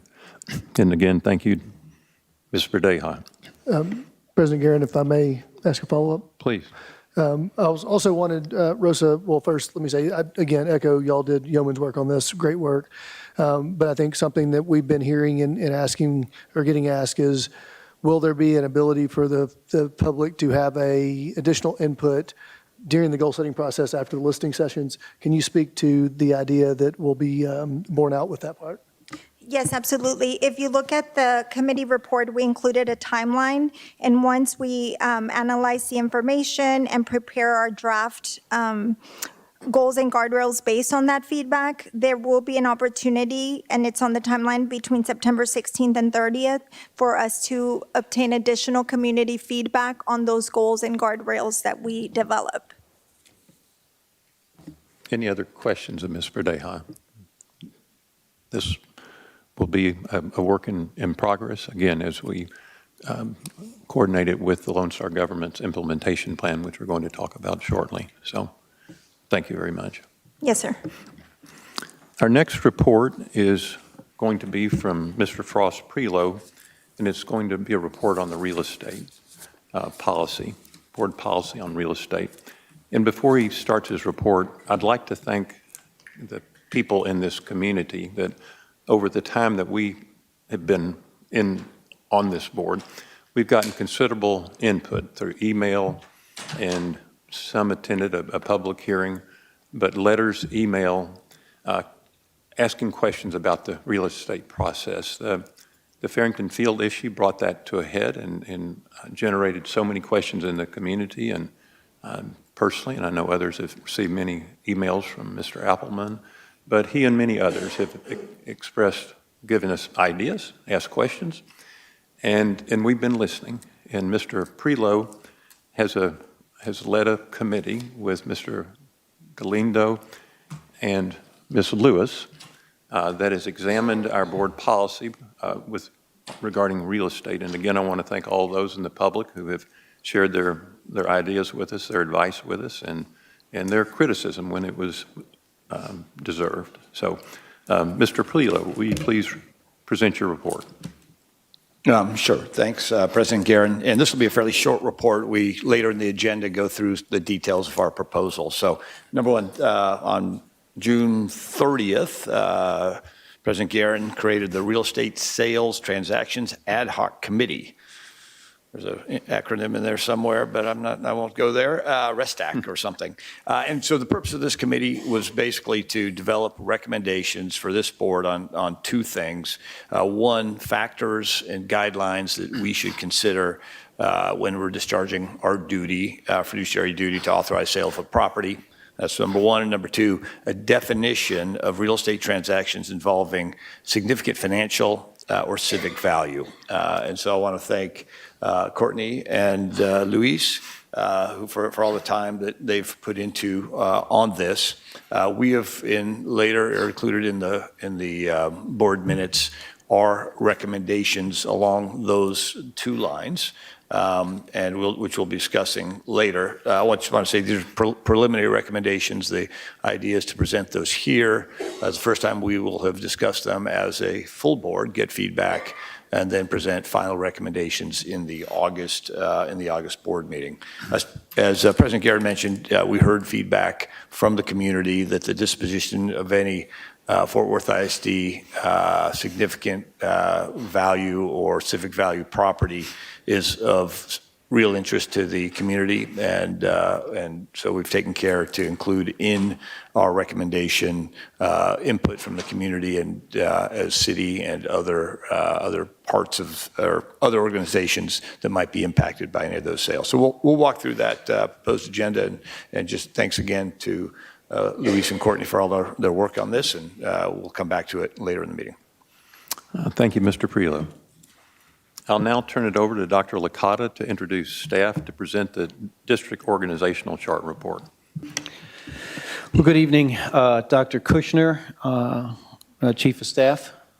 Would you please present this as we discussed? There's still no sound.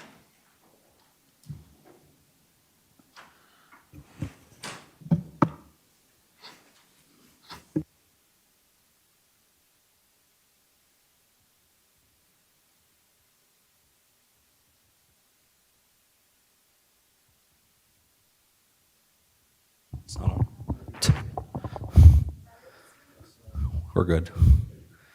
Good evening, board members, board president Guerin and Dr. Licata. You have in front of you the organizational chart for 26-27, the review of changes. This org chart directs dollars through cost savings back to where the dollars are needed the most at our schools and our classrooms. Moving to slide 2.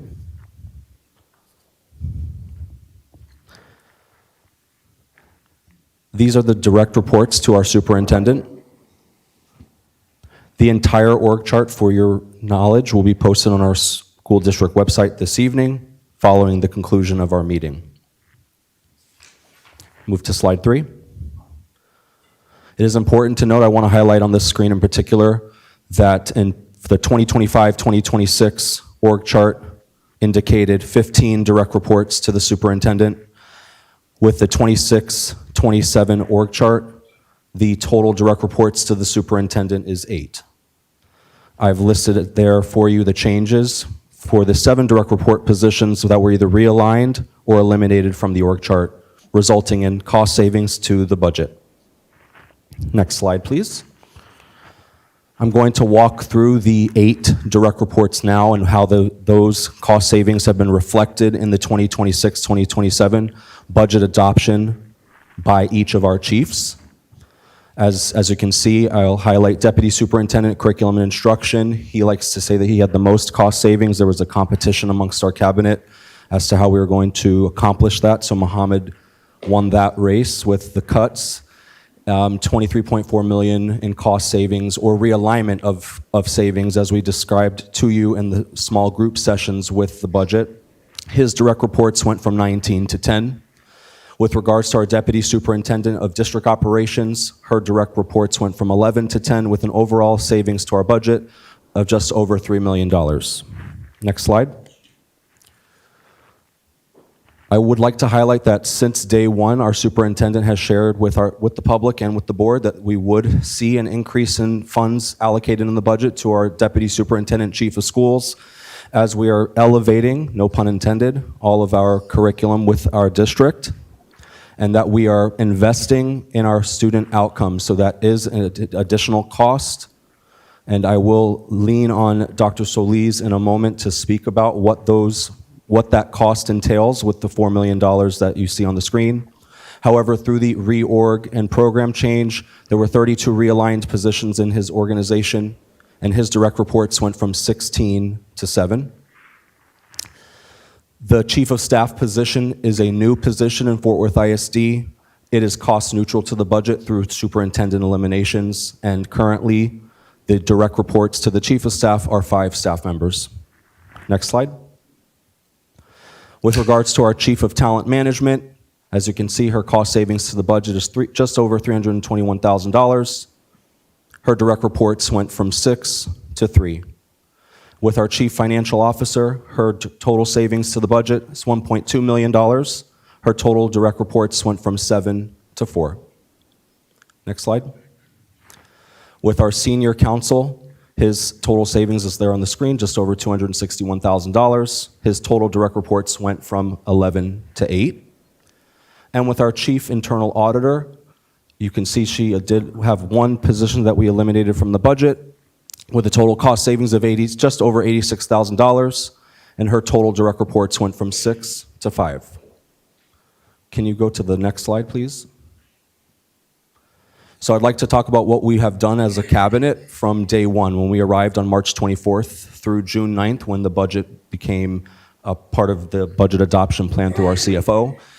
Our team met one-on-one, as we shared with you in your one-on-ones, with myself as Chief of Staff. Each cabinet member met with me and Dr. Licata to share which positions they were going to realign, where they would find additional efficiencies in the budget, and have an understanding that as we move forward, there are going to be continued efficiencies that we look for throughout the school year so that we can continue to find positions in the central office where we can place money back, take it out of the district overhead in the district office and place it back at schools. This is just a high-level overview for the board regarding our org chart for the 26-27 school year.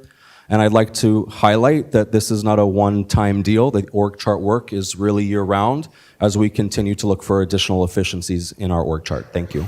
Hold on. We are carrying a budget similar to last year.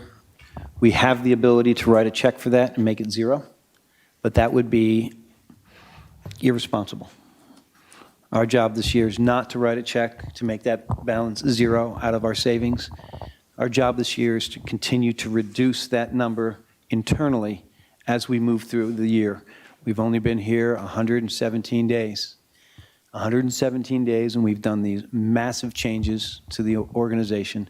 We've reduced significant and millions of dollars putting back to the school, but we're not going to simply write a check and move it into savings, from savings and into zero our balance. That's irresponsibility. What we're going to do is go ahead and continue to cut from that during this year as we move forward. That is how you balance a budget, and that is how you save money and protect children and be able to give staff the best and biggest increases around in the state. So I thank you for that, Dr. Kushner. I appreciate that. And I think, Dr. Solis, are you stepping in to go over your piece, or no? Are we If the board has additional questions about any of the pages that we just reviewed, I can answer the questions. And or if you'd like additional context from Dr. Solis regarding the investment in our Chief of Schools division. Dr. Kushner, can you repeat what were the total savings in the reorg?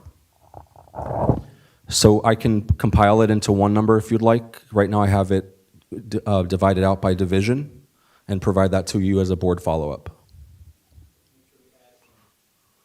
Make sure we add in where we added, so no one thinks we're trying to move numbers or trick the public. Make sure we add in where we put money back to schools and took it from the building.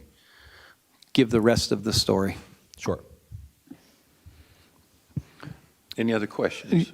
Yes, Freeland. do you have give us an idea of how much was reduced from administrative staff and how much was increased in teaching staff? Sure, so that would be a board follow-up, just to give you the exact dollar amount of positions that we removed from central office. But through our work on cabinet, those were the positions that we did cut. They were all central office positions where we looked to realign efficiencies with staff that were here in the building. We eliminated positions that were open. Our HR department was able to provide us positions that, for example, may have been open for 7 or 8 months and were not filled. So we looked at that as a cabinet and determined if this position at the central office was vacant for this long, then perhaps we don't need it. So we cut them, in addition to additional positions that we eliminated right from this central office here, and looked at that dollar amount and realigned it to our schools division budget. So I'll provide that, a very specific outline, to the board as a follow-up. And we will have it to you by the end of the week. Sure. We have the information available. I just need to compile it for you in a one easy-to-read document. Dr. Kushner, thank you for this report.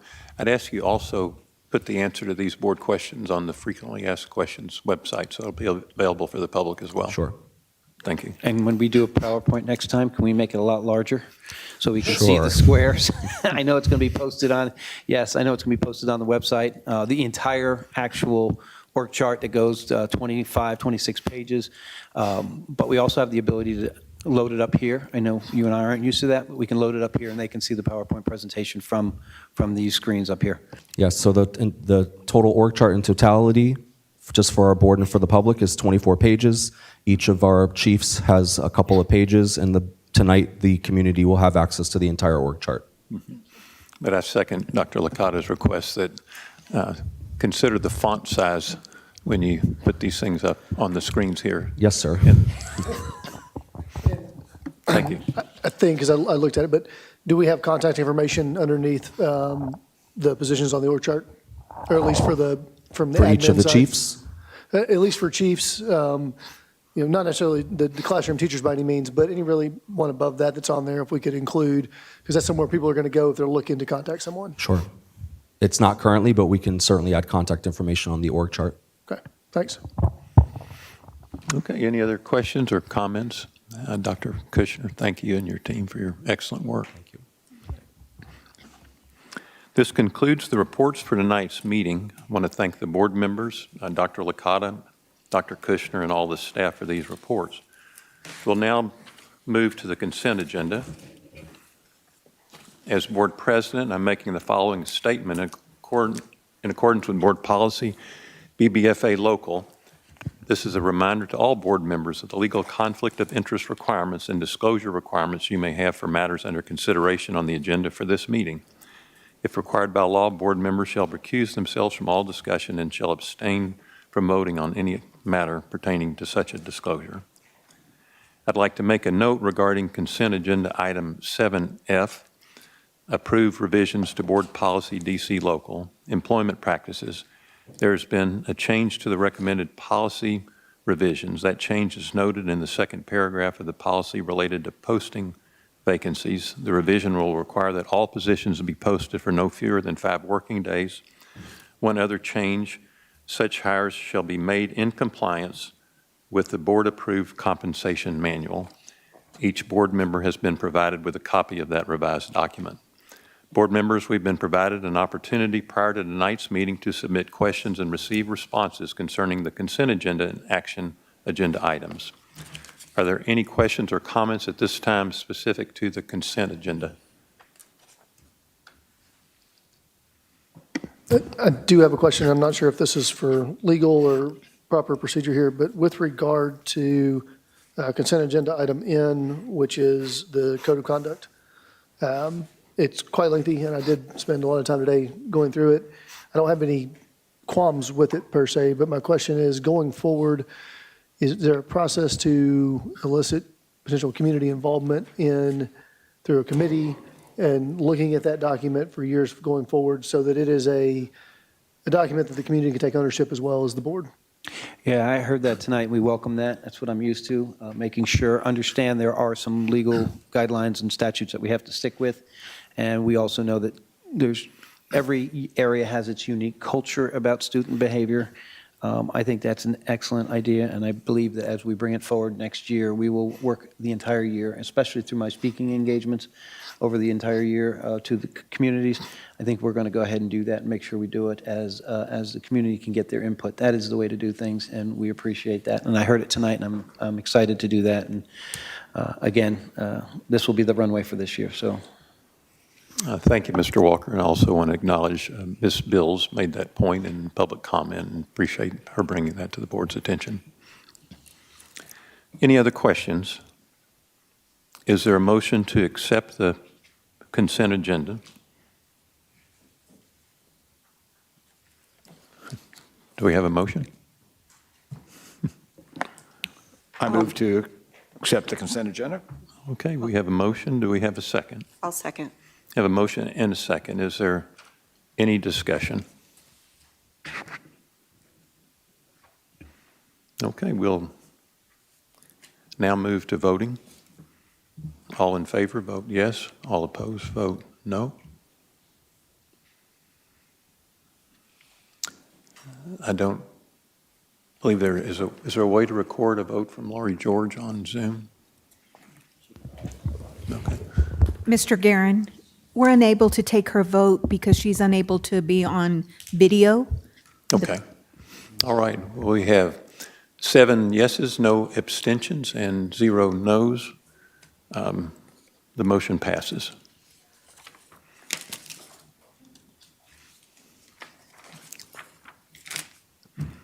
The next item on the agenda is approve the Lone Star Governance implementation timeline.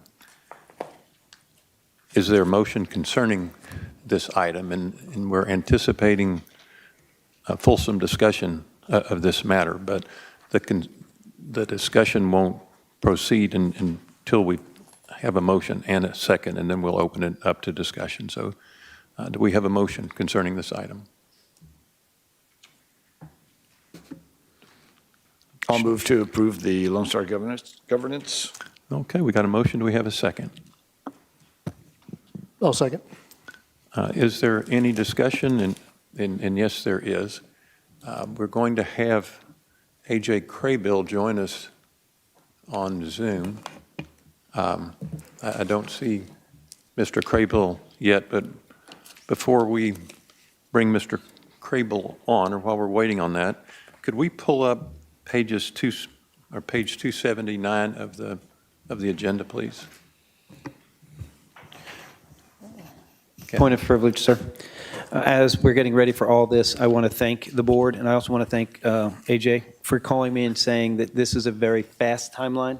It's heavy, and with all the new things and changes going about, and the focus being students, he asked me if there's going to be enough runway, and I said it's not optional. We will have to do this in this time frame. It's not really a matter of my decision. It's a matter of what's most important in getting this done, so we can establish my goals and start establishing the goals for all our principals and all our leaders. So I know it's heavy. I know it's going to be fast, but it's not an option. We have to do it. So I accept it, even though we have so much going on. But I appreciate asking and offering. Well, as we go through the discussion of the timeline, we will have to make a final decision on these dates, but we also need to coordinate these dates with the listening committee. So over the course of the next couple of weeks, we could have some adjustments in it, but we need to leave tonight with a final deadline on when this report will be ready for the district. AJ's on, he just. Okay. Mr. Crable, thank you for joining us. Before and I'm going to ask Mr. Crable to walk through us with it, and this is opportunity for both the public and the board to better understand the nuances of the task we have in front of us. One of AJ's colleagues did say this is the most ambitious, I think he may have even said aggressive, calendars. And we're going to do our best to meet all of those deadlines, but you're going to see in a moment as I walk through this that we've had to adjust some of those deadlines already. But let me just give you a quick summary, and this type is, I guess, is it possible, Ms. Enzar, to bring up page 279? There we go. That is 279. I'd say wouldn't even qualify as an eye chart. Please go to page 279, though. Just real quickly, the vision and goals. The board is going to adopt student outcome goals. We're going to have progress measures, referred to as GPMs. We'll have adopted constraints, guardrails. And these goals, guardrails, and vision will represent the prioritized values of the community. We're going to have project measures, interim guardrails, that we'll use to guide us along the way. At least half of the time, the board is going to focus on improving student outcomes. The board evaluates but does not interfere with progress towards improving student outcomes. Number 7, systems and processes. The board operates in a way that allows the superintendent to accomplish its vision. The board promotes the vision. The board works collaboratively with the superintendent to lead towards the vision. If you turn to page 280, you'll see one where we're already slightly off track, as you'll see in the right-hand column, and I apologize, these slides are not readable from the audience. So I'll read the ones where we are making some corrections.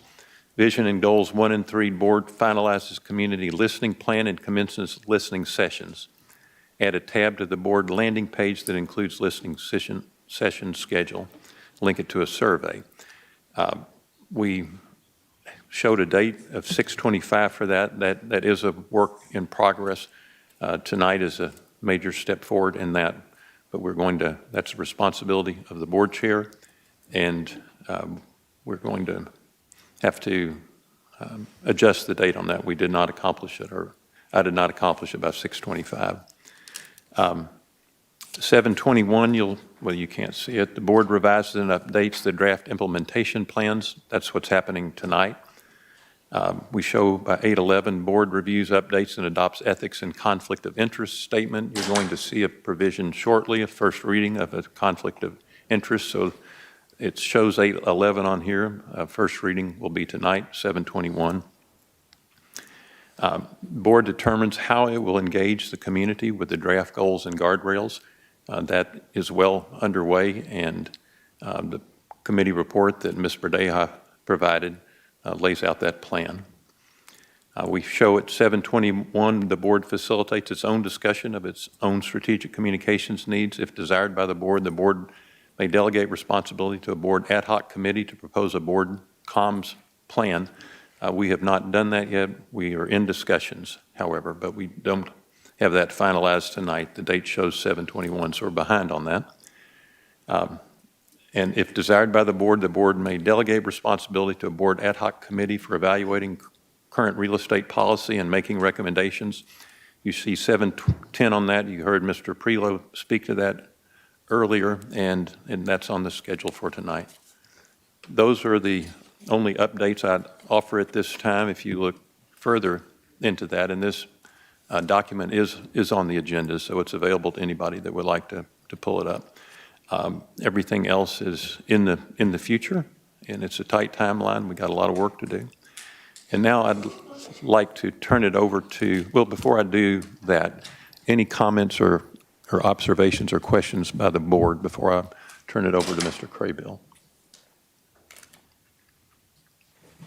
Okay. Mr. Craybill, thanks for joining us tonight. And thank you, and want to particularly commend your colleague Carol and Greg for their excellent support work over the last several weeks. They've put a lot of hours into their work for our kids, and we thank you very much for that.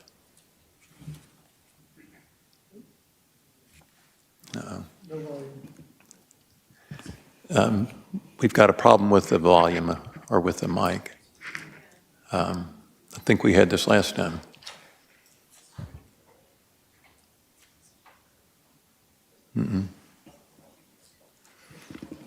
I don't know who we look to correct. I beg your pardon?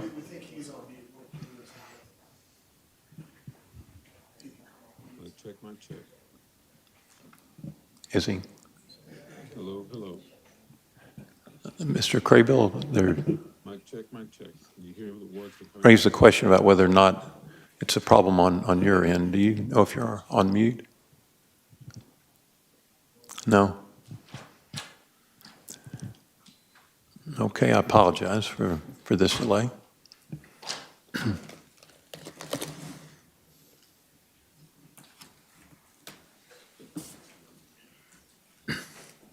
Mic check.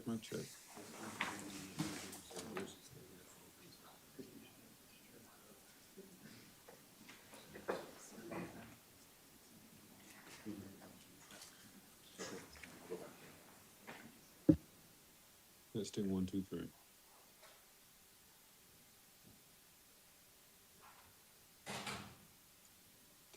Testing 1, 2, 3. Yes, we can hear you now. Excellent. Thank you. And thank you for having us. And yes, I have had a great joy being able to work with Carol and Greg as well. I knew that I knew you'd benefit from their services also. And so we're ecstatic to be of service. There's been a lot that has happened so quickly.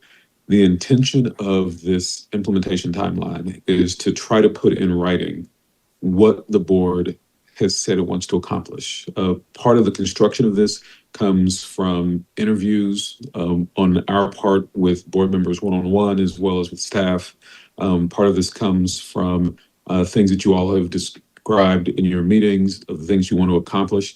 But our experience is that boards often say a lot of things that are important to them that they want to do, but if they don't actually write it down and have a plan that includes due dates and who has responsibility, then more often than not, these things simply don't happen. And so the intention of this roughly 25-page document that spans from June of 26, I believe, to June of 28, is to try to codify what are the things that the board has said it wants to do on behalf of your students, and what is the timeline along which you want to do those. And this is a living document, and so you will make modifications. In fact, as you're looking at some of the due dates, you may notice that some things have been moved up, and dates haven't been adjusted. Some things will get moved down. And so this isn't intended to be in stone, but it is intended to be a clear guidance. Is the board following through on the things it intended to do in roughly the timeline that it intended? That's why part of our coaching work is to work with boards to first and foremost get clear about what are you trying to accomplish, and let's let's put that in writing, make it clear for the board, but also make it clear for the board's community as well. You all have had this document, and so hopefully you've had a little bit of time to go through it. What I most want to do is try to answer questions you have about what things in the document mean or what are challenges there.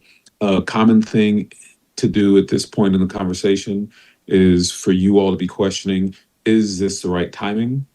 Is there something that's suggesting that it will take 3 months that you think should be done in 1 month or should be done in 5 months? Those sort of things, the timing of items and the definition of items are the most common questions that come up at this point in the process. And so first, before we do anything else, I want to open the floor for those. So if you have any questions around the timeline, why does this take this long? Or is this something that we should think should take longer? Or what does this item mean? Any of those type of questions, I just want to open the floor now so that as you have those, you can ask those.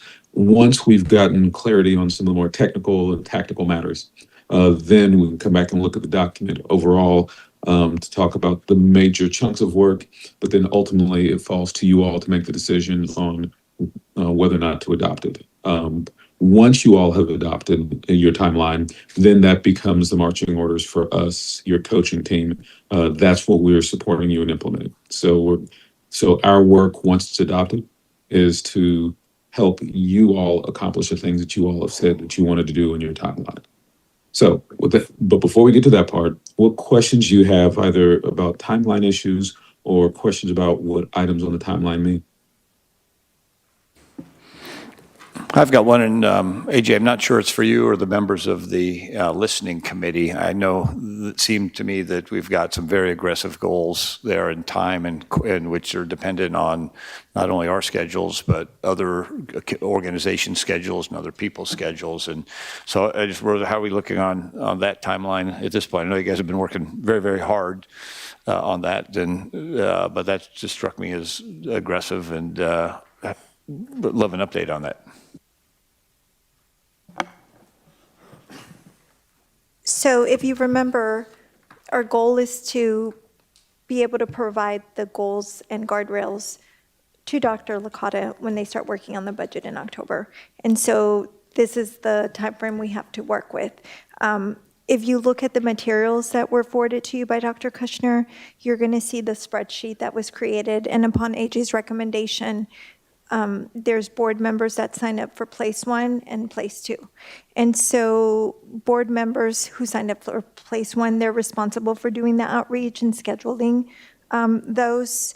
And so in one of our trainings, AJ mentioned maybe the number 60 to try to do 60 in this time frame. I know it's ambitious, but I do believe it's doable because we would have at least 2 board members at each listening session. Yes, we can have more, but at least 2. And so when we divide up the work, I feel like it is doable in this timeline, especially because based on how many number 1s you signed up for. If you need help and you need somebody else to step in some of those, please reach out and we can work on that. I know it's a short time, but I feel like if we all work together, we can accomplish this. Just a point of clarification, they'll begin working in November. Isn't that correct? It's November. So, and I suggest that we consider having the end of October as the date instead of October 15th. That adds 2 weeks. And I think that kind of flexibility will be important. If we can get it all done by October 15th, that'd be great. But Dr. Solis just confirmed it's November. So with that understanding, I recommend that we use the end of October for our date, not mid-October. So we have a board meeting scheduled for October 13th. And according to the timeline, that is when we would adopt those goals. I think we should use the extra 2 weeks. I think it's will be aggressive even with that timeline. And I think those extra 2 weeks still will be very pressed for time. But again, now confirming that it's November that they need the information, I just strongly urge us to slide 2 weeks. I think it's going to be hard even with those 2 weeks. But with everybody's commitment, I know we'll make it work. But that's just considering all this in front of us, and a very aggressive schedule on so many fronts over the next 3 months. I would ask that we move it back to that time.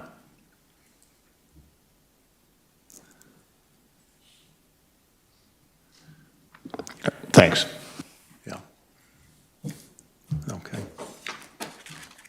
Do we have any other questions or seek more guidance from Mr. Craybill? Any exhortatory comments before you sign off, Mr. Craybill? It's very... No, whatever timeline works for you all. We're taking notes as you all deliberate this evening, and whenever a consensus is reached, we will just proactively make those adjustments to the timeline document and then provide those back to you all. And so whatever you all choose to do with your timeline, we're perfectly comfortable with that. We'll just make adjustments in the timeline and then support you all accordingly. One thing that might help with some of this as you all are thinking through some of your questions or thoughts about the timeline is normally how we operate is once you all have adopted this, we use this as our project management guide. And so in monthly check-ins with the board leadership and administrative leadership, this is essentially the agenda for those meetings. It will check in, and once a month, we'll look forward to the next 60 to 90 days to figure out what are additional things that the board needs to agendize or to attend to. And so that's how we use this from a project management perspective. And so if there are things that you want more time on, then that is an important thing for you all to make the decision on, because that will impact our project management practices. Mm-hmm. And just if we were, as I understand from the guidance from one of your colleagues, tonight we must come away with that final date for you. And as I understand what you just said, and my hearing is not great, if we make adjustments in any of these tasks along the way, in most cases it will involve your support from you and your staff. So we must make sure that we clear any of those changes, make sure they work on your end as well as our end, so you can appropriately staff them. Absolutely not. You should not take into consideration our logistical needs. We will do what is necessary to work around the demands of this board. You all have pitched a fairly aggressive timeline. I realize it spans 2 years and it sounds like it's a long time. You all have tried to cram into 2 years what often boards will try to accomplish in 3 or 4. And so you all are planning to move aggressively. We will adjust our schedules. That's why you have 3 of us and not just one. We will adjust our schedules to try to accommodate whatever you all needs are. So please, absolutely do not consider our scheduling well-being as part of your planning. Go as fast as your children deserve. Mm-hmm. And we will keep up. Okay. Any other questions? I do have a quick question. I know Okay. we have a listening session on September the 10th, but I noticed on the timeline, it looked like we were supposed to be done by the 4th. Should we cancel that session? No?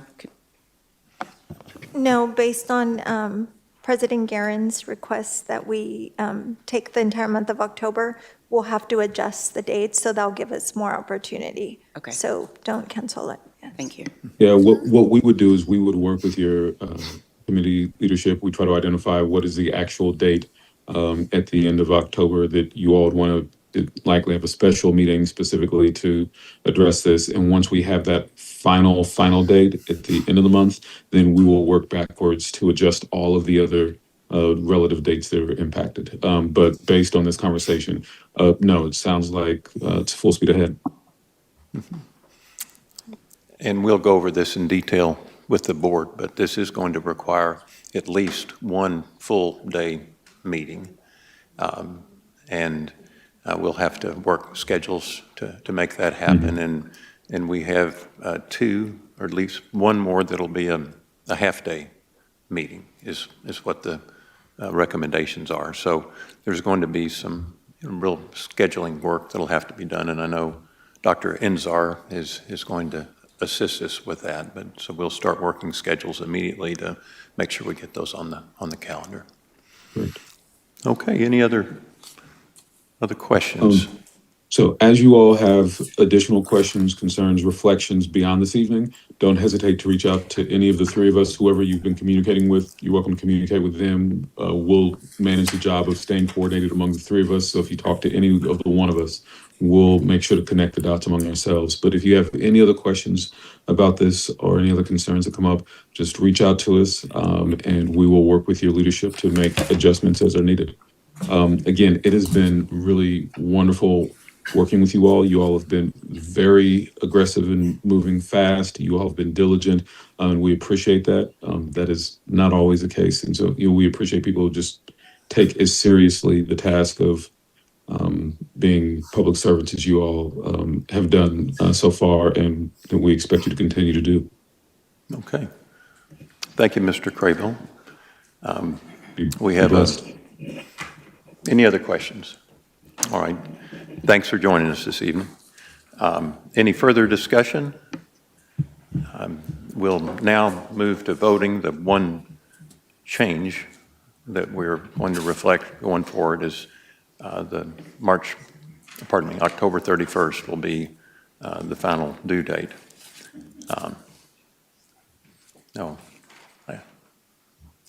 I hear a chuckle from the Dean Adier down there, but I'm not going to acknowledge it. So I was having technical difficulties. Technical difficulties, okay. All right, we'll now move to voting. All in favor, please vote yes. Any opposed, vote no. I see we have 7 votes yes, 0 abstentions, and 0 no's. The motion passes. The next agenda item is approve delegation of authority to a board committee to hear level 3 grievances under board policies. And quick summary of that is, instead of having these grievances come before the full board, we would appoint a 3-person board to hear the grievances with a 4th alternate, and the plan would be to rotate that responsibility so that no 3 board members are required to shoulder that very important responsibility forever. And I've gotten an indication of interest from Laurie George that she'll serve on it, and I will serve on the one coming up, and I'm going to need a 3rd person to volunteer for that, and then a 4th alternate. So is there a motion concerning this item? So moved. Have a motion. Do we have a second? Is there any discussion? I'll second. Oh, pardon me, got a second? I thought I heard one. But Mr. Walker, we'll now move to voting. All in favor, vote yes. Any opposed, vote no. Outcome of the vote, we have 7 yeses, 0 no's, and no abstentions. Our next item on the agenda is the first reading for the conflicts of interest policy. And it's the first reading. We're anticipating final consideration and where the board will make its final decision at the August meeting. But do we have a motion concerning this first reading? Mr. Priola's light's on. I motion to approve the first reading of the revisions to the board policy BBFA local regarding ethics and conflict of interest disclosures. Do we have a second? I'll second. We have a motion and a second. Is there any discussion? I'd be glad to respond to questions, but I'd like to give a quick summary of this. Our goal is to have the gold standard for ethics policies in the state of Texas. And this is a first step in moving in that direction. It defines what a conflict of interest is, and if those who have their agenda, if they look at it, the text that's printed in black is the current board policy.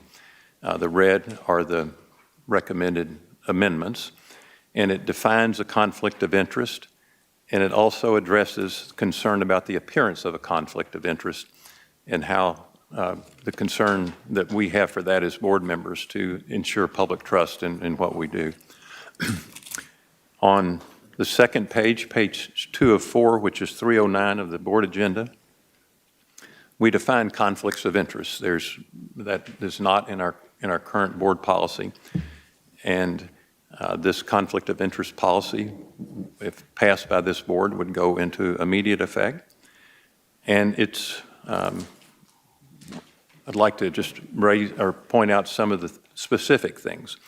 Board members will be prohibited from accepting anything of value or benefit from vendors or those who plan to be vendors, including but not limited to entertainment, sports tickets, travel, food, lodging from any entity the board member knows or has reason to know is interested or is likely to become interested in any conduct. And you turn to the page 3. Currently, there's a $2,000 campaign limit annually for contributions to political campaigns for people running for office. This drops the campaign limit to 0, and it extends the prohibition not just to the entity, but its employees or partners of a vendor. So you cannot have a vendor avoid this limit by having partners make contributions. And this is an addition. If you look at the current board policy, board members are required to disclose. That's the requirement, disclose. Now, state law goes on and explains, defines conflict of interest, but we don't have anything in our policy. And so under this policy, a board member with conflict would have to recuse himself or herself from voting, refrain from participating in, have to leave the room during any discussion of a contract, proposed contract, or transaction in which the board member has a substantial interest in a business entity or real property. And I won't read all the rest of the paragraph, but it's a recusal, and then that person, unlike in the past, only had to disclose under a local policy. They must refrain from voting. I anticipate over the next few weeks, we'll continue to get input from other board members and from outsiders, and expect that we'll come back to the board in August with a document that I'll recommend for us to consider and pass. Any questions or comments? Okay. If hearing none, we have a motion and a second. All in favor, please vote yes on this first reading. Any opposed, vote no. The first reading is approved. Okay. Our next, pardon me, did you have a question, Ms. Redea? Okay, our next agenda item is approved first reading of revisions to board policy CDB local, other revenues, sale, lease, or exchange of school-owned property. Before we have a discussion, and it will be led by Mr. Prelow, we need a motion. Jump out there. So moved. Okay, we got a motion by Mr. Walker. Do we have a second? Second. Second by Mr. Galindo, and also would like to again acknowledge Ms. Lewis's, Ms. Galindo's work on this three-person committee, and Mr. Prelow chaired it. Thank all of you for your excellent work on this. Mr. Prelow. Sure, and I'm not sure if there's a vote that we'll do on this or not today, but I know it's an opportunity for discussion, so maybe. Let me speak to that. asked about that earlier.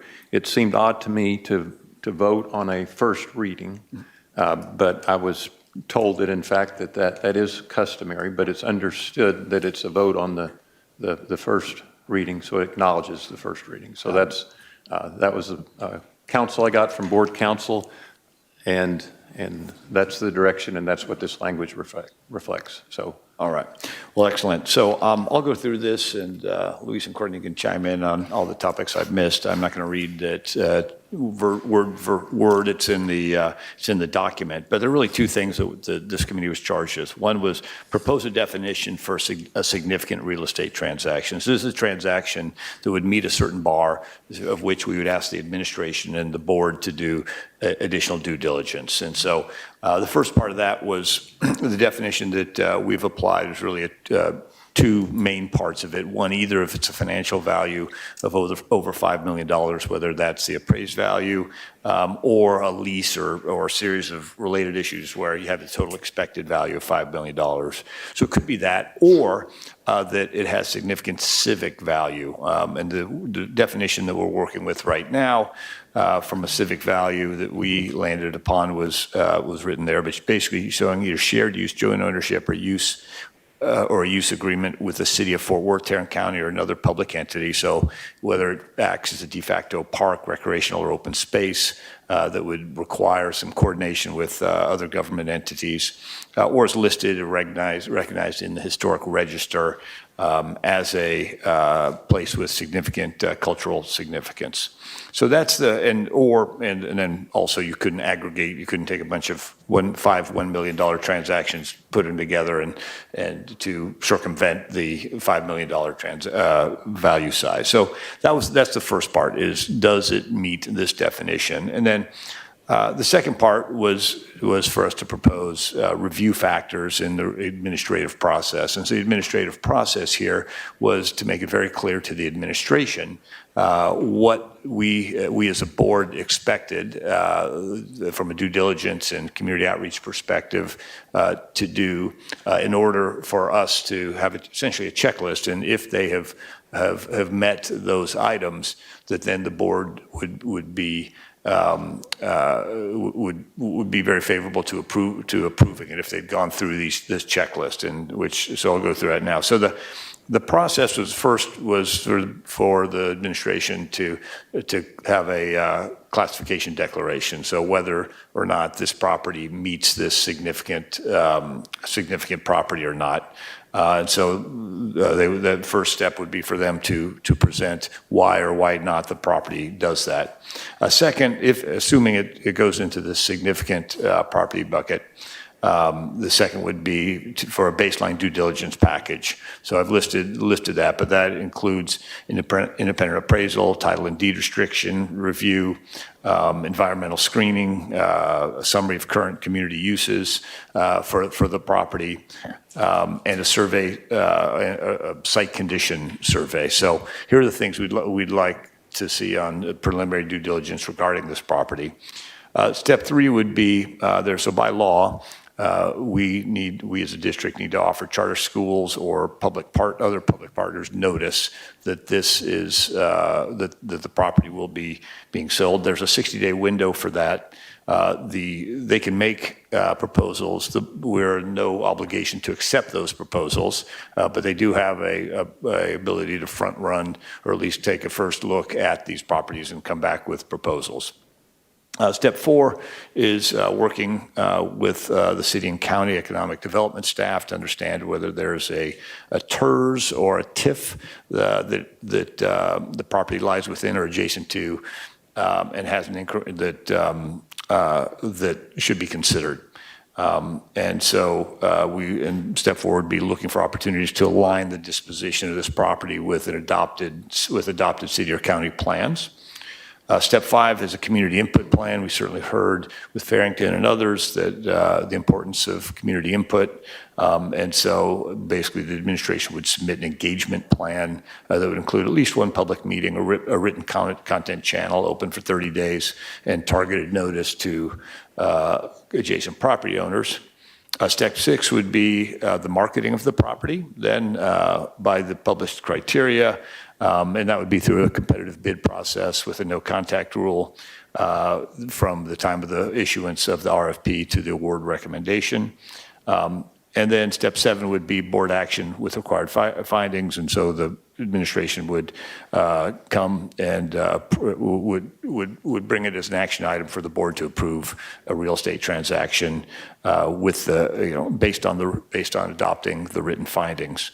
And then step 8 actually is a post-close, would be a scoring summary, engagement summary, posted agenda item. Oh, I'm sorry, that was the board vote. And then it also includes for inclusion in this policy is the review factor. So essentially, we'd be looking at aligning, whether does this sale align to the goals and guardrails that we've adopted? Are we seeing financial adequacy from the proposed sale? Have we considered civic and community impact? Has the administration received and related community input? Do we have intergovernmental alignment with respect to TIFs and TERSs and those sorts of things? And then is the deal conducted with integrity, meaning confirmation that the no contact rule in the RFP was handled in accordance with the procedures. And then finally, or 2 more things, and then understanding the risk and reversibility. Are there any risks to selling the property to the proposed, or leasing it to the proposed buyer? And then confirming that the proceeds will be used for the purpose that is designated by the board. So that's kind of a lot. I don't know, Luis or Courtney, any comments on important points I missed there? No, let me just point out, I don't think you missed anything, and I think you did a really good job as chairman of this committee to put this together for us. The only comment I would have, folks, is we looked at this in light of the comments we've heard, the public reaction to what we've heard discussions here in this very room concerning sales of property. And we try to reach a balance between the responsibilities of board members as well as the administration in administering these things. But I think one of the key components that's going to make this work is going to be public participation. This is the first reading, which means it's out there for public comment, and we'd love to hear from you guys. We need to hear from you guys on what you think about this policy before we become final policy. And secondly is see what the engagement is with the community and see if that meets the requirements that we keep hearing. You all want to be more engaged. Well, does this meet those requirements? If not, let's hear from you all about that too. Other than that, I don't have any comments. I think, like I said, we try to address all those issues. Courtney, any other thoughts? Okay, yeah, happy to entertain any questions or discussion for any of us, really. Yeah, just a question, I think really just point of clarity. In reading through it, one, again, great job. I think y'all did a wonderful job as a committee. Really like what you put together. The first thing that jumped off at me, obviously, was the initial requirement to offer the property for a charter school or public. But my understanding of that is that's a statutory requirement. It's not, I just want to make that clear, that's not something that we cut out of whole cloth, but that's a statutory requirement. And as Frost pointed out, we're not required to accept any offers that are made based on that initial offering. That's correct, yeah, as I understand it.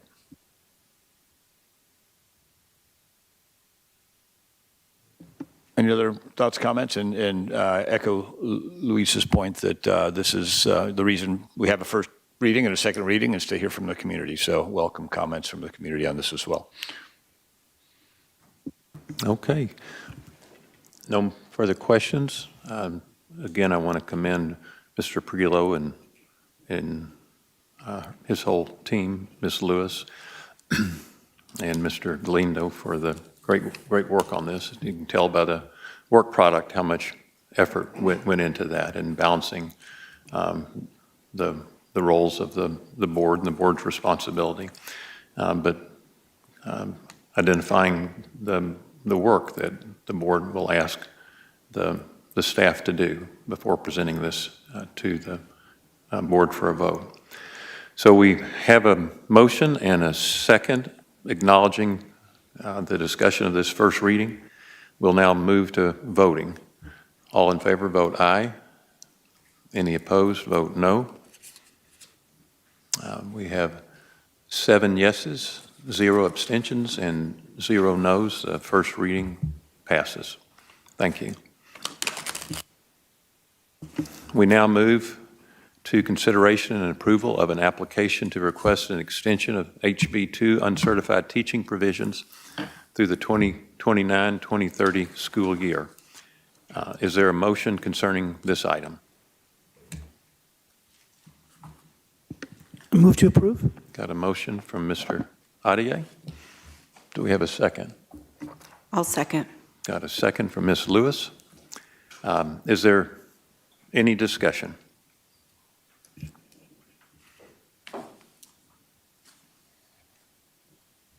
Dr. Ladder, I think it might be helpful for you just to explain this to the, I know we've discussed, but it'd be great for you to summarize what's going on here.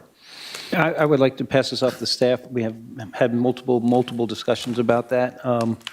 Would you like, yes, Dr. Solis, talk about it? We've worked through this. We understand this. And we wanted to hear from HR, we wanted to hear from Chief of Staff, we wanted to hear from the schools area, and even previous HR. So we wanted to make sure everyone got together and gave their certain opinions on it because we know what it means. But I want Dr. Solis to pick up on this. Yes, good evening, Board of Managers, Superintendent. To give some context on this particular item here, House Bill 2 restricts school districts from using uncertified teachers in instructional areas. What this exemption is requesting, or what we are requesting, is an extension to that House bill, essentially granting us the ability to hire uncertified staff should that need arise. Now, we will continue to prioritize our hiring certified teachers. In fact, we have hired between the last 2 months, June and July, 998 certified teachers in our district. And what this does is this allows us to get to that 0 teacher vacancy goal while working intimately with those uncertified teachers that are hired to get them certified and retain them in our district. The plan requires us to partner with an alternative certification program to make sure that they are making adequate progress towards certification. Our regional staff, our regional leaders will be actively monitoring any uncertified teacher to make sure they're getting the support that they need to provide quality instruction to our students and to make adequate progress toward earning certification. And as outlined in the plan, by the year 2029-2030, all teachers in Fort Worth ISD must be certified. I want to add 2 things to this, and maybe I'll answer a question or 2. Our CTE department is probably the biggest one that benefits from this. We have so many industries that are popping up, and as we want to expand that significantly, and we'll talk about that in about 6 months, you'll see a massive plan of moving forward. We don't have teachers that go to school to become AI teachers or network security. That's just not, but they have the state of the art at their job place now. Now they want to teach our children. That's what we want. But if they can't teach our children because they don't know how, that's not really what we want. So we have to monitor this very closely. Some of our very best teachers were uncertified. I'm not saying that I was, but when I came out of the University of Miami, I didn't have time to do education courses. I had to graduate so I could get a teaching job. So I was actually an uncertified teacher when I became a teacher back in 1993. So I get it. I get it. I understand. We want certified teachers. We're going to, and we're going to monitor it. But there's some areas where we really get some great people from the industry that just make a difference in the classroom and offer our students opportunities career-wise. So yes, it's something we got to balance. We got to keep an eye on. We got statutes we got to follow through. But it certainly is great to see that some people want to get into the teaching field and leaving their profession, and we should be able to support them somehow, some way. Now, we're using Region 11 as our certification piece, but I do know that other colleges here also have that. We met with UTA the other day, and they do that as well. So we want to make sure that we're exercising every opportunity. Other questions, Mr. Breland? All right. Doctors, and I don't know whether I should address this to you, Dr. Licata, or to Dr. Solis. I don't. Good for me. Okay. Dr. Solis told us that over the last 3 months, we've hired 998 certified teachers. When we look at the teacher population on August 10th, what number of those teachers do you anticipate will be uncertified? Dr. Solis, and I believe Ms. Presley may have some Chief backup Presley. if you don't cover it. So you go first, Dr. Solis, and Yes. then Ms. Presley will go. What I will tell you is, President Guerin, and then I'll pass on over to Chief Presley, is that our plan puts a cap on the number of uncertified teachers, even if this is an exemption that is granted.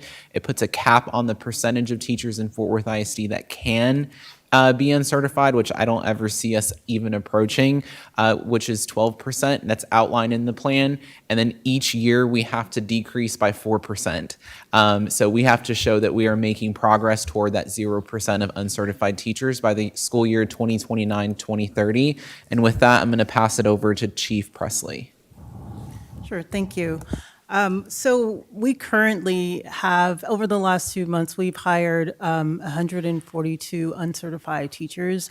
I do think it's important, to Dr. Licata's point, to understand that the District of Innovation Plan has been active in Fort Worth ISD since 2017, and we've had over 120 uncertified teachers in our school district. So this is, it is an expansion, and it is something that we're monitoring. We have identified staff members on my team who are going to monitor and make sure that all of our uncertified teachers are engaged and enrolled in an ACP and are making adequate progress. So you project that as things stand now, of course, you have a 20 and change to still fill, but you expect there will be 122 in our workforce. I suspect that we will be well below the 12% that is allotted in our application, and so I don't see that we'll go over 200 to 250 uncertified teachers.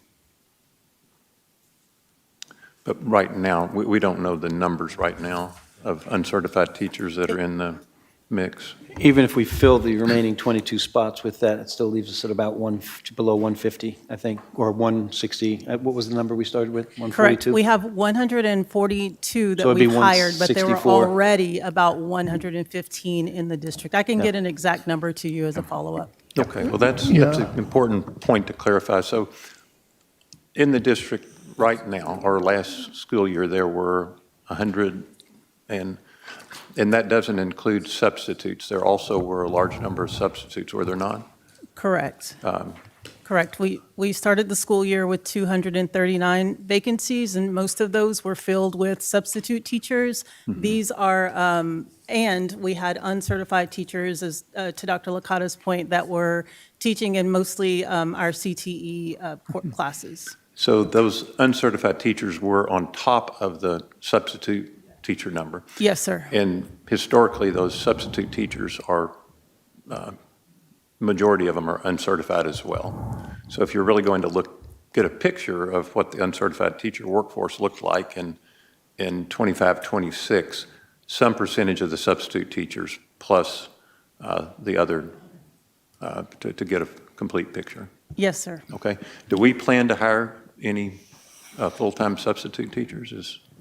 We do plan to hire full-time substitute teachers. We currently have roughly 25 or 26 that are hired, 25 substitute teachers that are hired. And then we also have a group called associate teachers, which are teachers that are degreed and are long-term subs should we need them. Okay. Question, I guess, what would the 12% number be roughly? What would that, because I guess the materials that we were passed out on for item F. 12% times 4,700. Yeah. Matt's Dr. hard. Solis, do you have that number? But I guess what I'm looking at is it says the number of certified teachers hired in 26, 27 was 308. And that includes CTE teachers.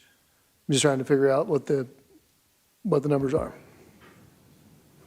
if we had 4,500 teachers in our district and we're at 12%, that would be about 500 roughly, if my math checks me out. Nobody jump up quick to check. I can his provide the numbers. context. I can provide the context. The board received data yesterday regarding the number of uncertified teachers. The board data request showed 161 uncertified teachers that were in the district last year serving in a CTE teaching capacity. This school year, and this was data as of Saturday, 308 of our teachers are hired as an uncertified status, and that includes teachers that were hired since we arrived, plus the teachers that were already on staff last year in a CTE teaching position. Yeah. Thank you for sharing that. So when we look at these numbers of uncertified teachers, we have to consider the ones that were in the workforce last year as well as the new ones. I think that's important to understand that. And I have a quick question. Do we know the number of teachers that started out uncertified over the years that have been certified now? Do we have data on, in 2 years, are these uncertified teachers that started 2 years ago, are they now certified? I'd like to start tracking that if we don't have it. I think that's a really good indicator of where we are, especially if we want to be at in 2029 at zero. So I think we should start tracking it. We'll talk to technology over there and see if our system does that, since we're barely utilizing it. We're still counting by hand on some things. Super. But I think that is a great movement to get there and give us a beacon on how we got to get there. Superintendent, if I may add to that. Go ahead. Our regional offices and Chief Presley's team, any teacher that is hired uncertified will get monitored and communicated with on a regular cadence to make sure that they are making progress towards certification. So we will be tracking any teacher that has been hired this year that is not fully certified to make sure that they are earning their certification or working toward earning their certification with outlined in the plan with employment consequences should they not get certified. I just have a simple question. How long does it take to get certified? Well, it depends. I know with UTA, they can do it within the year. It's 20 hours, of course, online at their own convenience, but there's a $5,000 charge for that, as well as Region 11 is roughly the same. It's all online. There's some mixed reviews about online and training, but one of the things that we'd love to do that some other neighboring districts do, and it's already turning in my head, it's tough to get a first-year teacher that wants to become a teacher, that's really good and wants to get certified in the 20 hours and charge them $5,000. So we're looking for grants to pay for their tuition to get through it, to help encourage them, because $5,000 may mean I'm just going to work this year and not do it because I don't have the $5,000 to pay for the coursework and just do something else at the end of the year. We don't want that to happen. So we're going to look at grants to try and pay for these things. I just had a comment, just thank you. I mean, the number of vacancies down to whatever that number is, I know that's been crazy amount of work for y'all and the team, and getting good people on board and is a huge effort. So I just want to thank you and the whole team for all your efforts, and I really look forward to a great start of the school year. It certainly has been an extraordinary effort. I'd like to just ask Dr. Licata or the staff to speak to concerns that we've heard regularly over the last few months about the ESL and special ed and dyslexia specifically. And you see the staffing shortages there that Dr. Kushner provided to us. It's X out of, and we don't know, what the denominator is. But I'm aware of the extraordinary efforts you've put in on the special ed front, on the ESL front, and in acknowledging that we've had many speakers that have asked us questions about it as we move into this school year.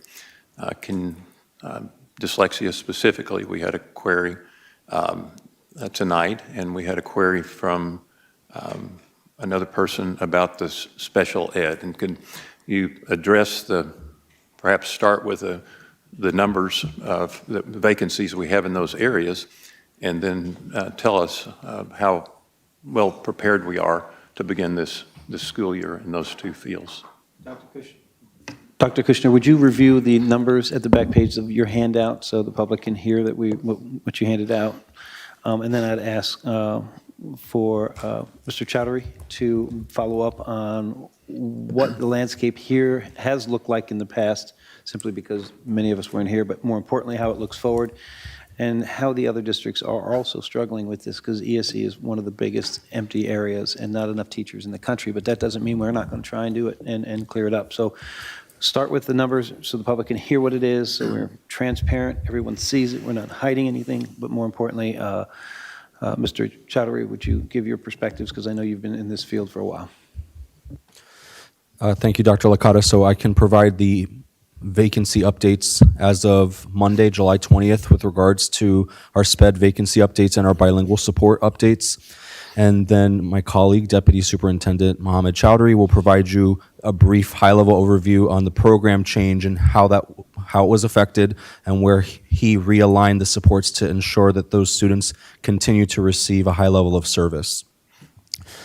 With regards to the SPED vacancy updates, our RISE teacher, so that's our self-contained classroom, we have 1 vacancy currently. We have 25 SLP vacancies, but I want to make a note that in the current implementation model, Mr. Chowdhury has put forth 100 full-time SLPs to implement the model this coming school year. 75 of them are already secured. 15 are full-time secured in a contract status, so we are starting day one as of today with 90 full-time SLPs, and we are employing a strategy that he will describe to fill the remaining 10. Now, of course, the goal is to not have to utilize the contract SLPs, but in that is one of the board items that you passed in a recent board meeting for this exact purpose. School psychologist openings, we have 11. Dyslexia teachers, 5. And inclusion teachers, 4. That's our SPED vacancy update. With bilingual support, as of Monday, July 20th, 2 specialists are vacant and 11 bilingual support teachers are vacant. Now Dr. Kushner, the 5 in dyslexia, that's 5 out of how many spots? I'll pass that over to my colleague to review. So the 5 vacant dyslexia out of how many?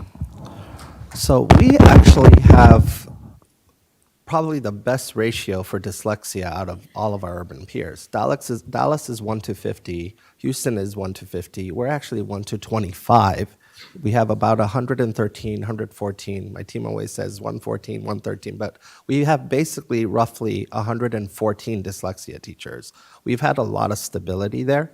I mean, we have some 5 vacancies turnover, but in terms of dyslexia teachers and stability there, we've had stability, and we've actually implemented a new program this past year, one of the best out of Scottish Rite, Take Flight, right? We went district-wide Take Flight. We're implementing Wilson across the board in our secondary level. That all happened last year, but dyslexia ratios, Fort Worth ISD is actually a cut above the rest when it comes to, like, if you go to Dallas, they are at 1 to 50. If you go to any other urban large peer, we actually have one of the smallest ratios. So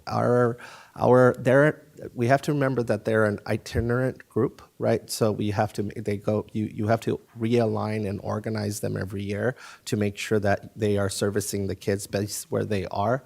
The other thing I would share with dyslexia is we are one of the few districts that allowed them to be TIA, Teacher Incentive Allotment eligible, which is a big deal as well too. So on the dyslexia front, we have a lot of, I would say, incentives in place to be able to recruit. Over the last 2 years that I've been here, we've had classroom teachers leave the classroom to become dyslexia teachers, both internally as well as come in externally. So that's what I would share on the dyslexia front.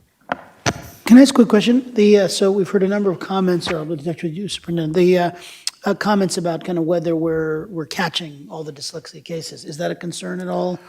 Vis-a-vis those numbers? Respectfully, I would want to see the data because, I understand there are community stakeholders running assessments, but we can't just go off of assessments out in the neighborhood and the community. I'm not saying they might be early indications, but that is illegal and irresponsible. So I will never do that. So when we got a list last year, I ran all of them. Some were not dyslexic and some were. So we can't just go off of that. We have legally required a battery of tests to make sure that we are, special education is about being absolutely precise and not, there's a problem with over-identification. I can show you that with our Black population, and there's a problem with under-identification. And so we have to be absolutely precise. So I appreciate the energy, the passion to identify, but someone can't just come say, I ran a quick test, this child is dyslexic.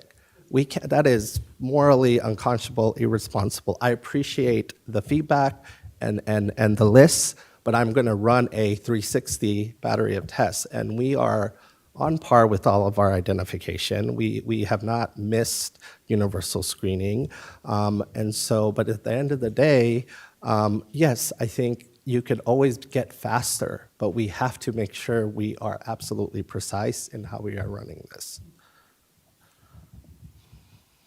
Okay. Any other questions? All right. Do I have a motion to approve? Oh, yeah, we did at the start. I beg your pardon? We already did, we moved at the start. I'm sorry, I can't hear you, Doctor. I think we moved at the start, and then we went to discussion. Oh, pardon me. We moved and I guess seconded, yeah. now we move to a vote. Vote. Okay. All in favor, please say aye. Any opposed, vote no. We have 7 vote ayes, 0 abstentions, 0 noes. The motion passes.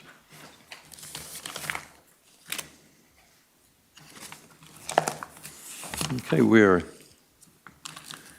now to the end of this meeting. This concludes the items on the agenda for tonight's meeting. I'd like to close once again thanking the community members for being here. I appreciate their sharing their opinions and their passion with us. I want to thank all the staff, all the board members for the extraordinary amount of work that went into this.